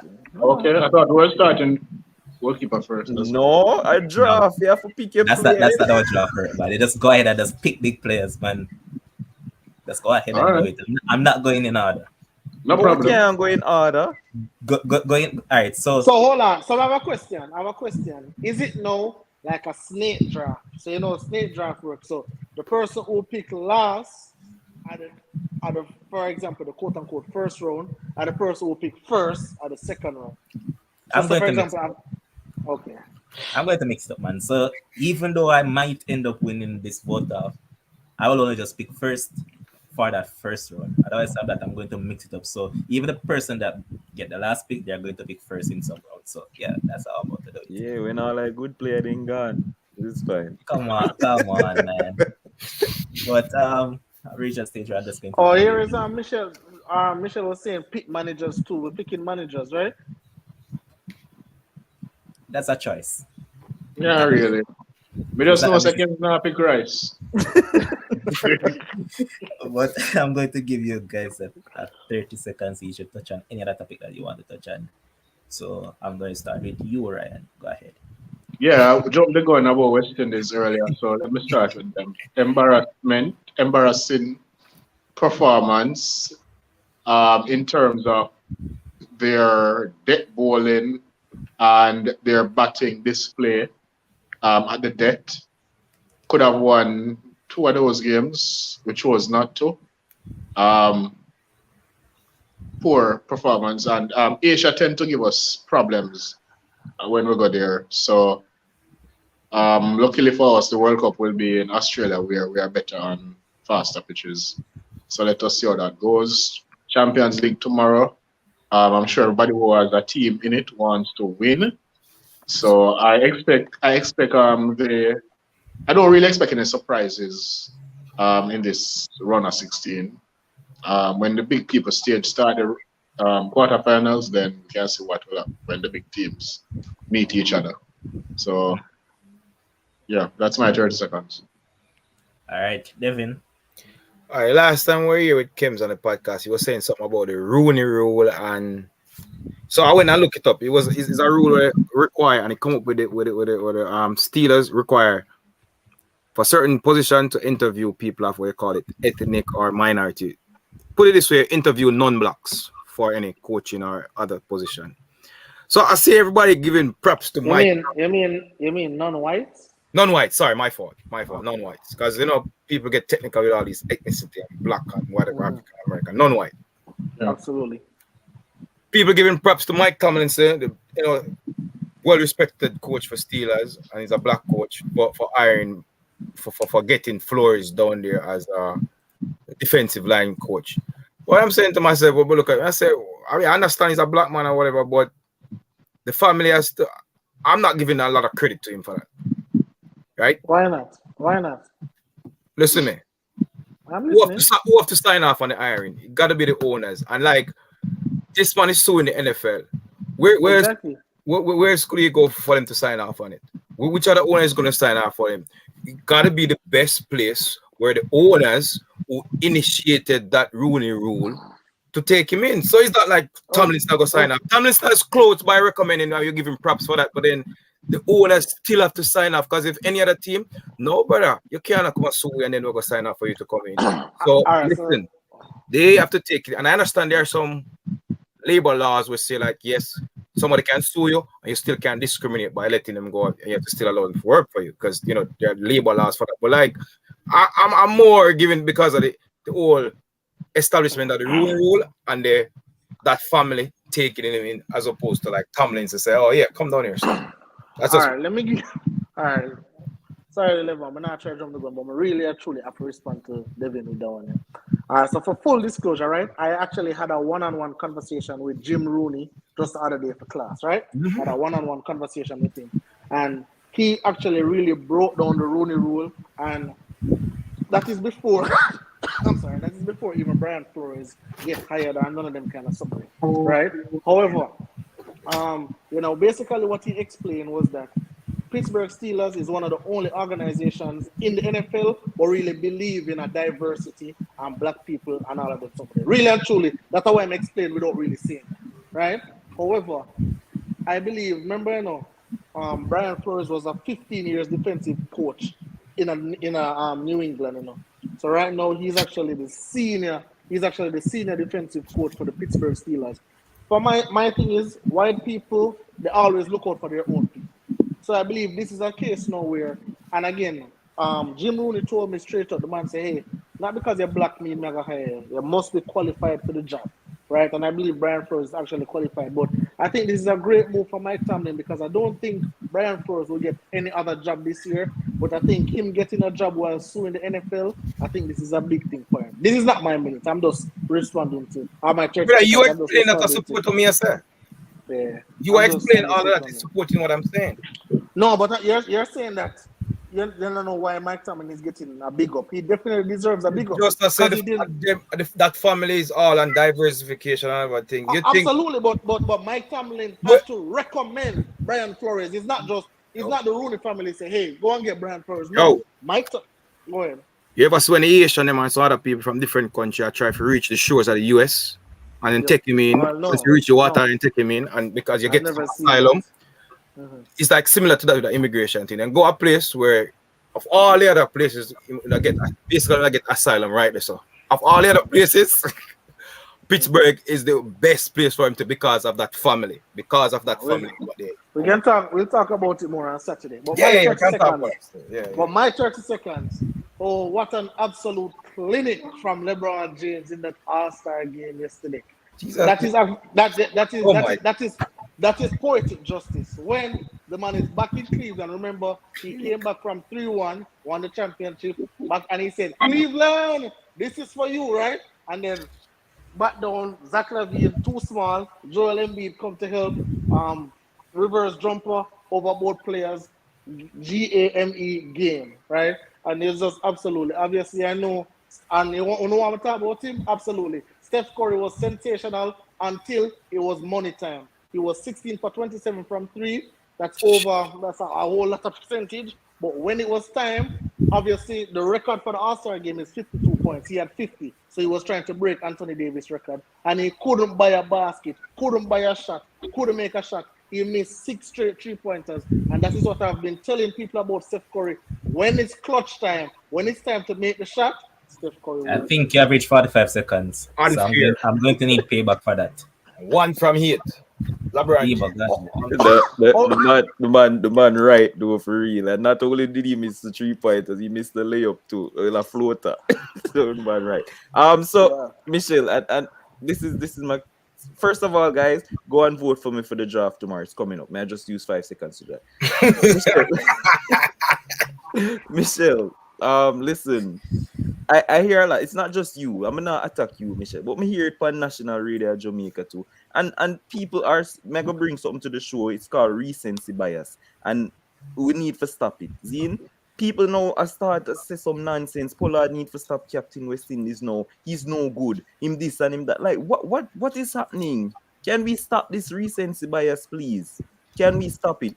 Kieran Pollard is West Indies' best captain in the region. There's nobody ready right now. He has a white ball contract until 2023. He's not going anywhere. The man is the best captain in the region. He's improved himself as captain. His average has gone up. We've won more series. We weren't winning no series before him. And if we're looking to go back to Jason Holder as captain, that don't make no sense because we never win nothing with Jason Holder either as the white ball captain. Pollard is the best captain in the region. Make him just groom Puran until 2023 when him contract is up and he's going to leave West Indies cricket, and then we'll move on. Zine, the test series is coming up. We have a lot of cricket to talk about on Thursday, and a lot of people are calling for Shane Darrich because they make 86 the other day and for drop the silver. No need to stop that as well. Recency bias. Yeah, stop that trade. Stop that Please trade. it. And so we're arguing who is going to open for the test match with Craig Brathwaite. Is it going to be John Campbell? Is it going to be Blackwood and all of them stuff? So we have a lot of cricket to look forward to. I am not Trini. I am not biased. I'm just saying Lego the recency bias and focus on what the stats actually say. All right, go vote for me for the draft tomorrow. Okay, so guys, remember that tomorrow will be the EPL draft show, and the voting closes off 2 p.m. Jamaica time tomorrow. So go and vote for the guys, man. And I haven't voted for anyone yet because even though we are going to be a part of a competition, every one of us need to vote for one of the other competitors. So you have to put it up here, of course. I already voted. I think I voted for Ryan. I know, man. So everybody needs to give a vote. So you can only vote one time? Yes, sir. Oh, come on, vote already. I don't want to vote again. So you guys cannot vote for yourself. Remember that. So deal with that part of it. But otherwise, from that, big up to everybody else. Wait, what time it start? What time it start tomorrow? Same? 8. Yeah. 8 o'clock? Okay. Mm-hmm. So, All right. big up to everybody that was in the comment section. Thanks to all of you guys for tuning in. Thanks to our producer Josh Cole makes this possible. And thanks to Ryan who was here. Thanks to James. Go. Thanks to Demo, and also thanks to David. Big up yourself, content supporting Sports Friends. Remember, keep on sharing, and subscribing to our content. So until tomorrow, where it will be a big show, you also see Shakes. So I know a lot of you are looking forward to that. So till then, stay safe, enjoy the rest of your night.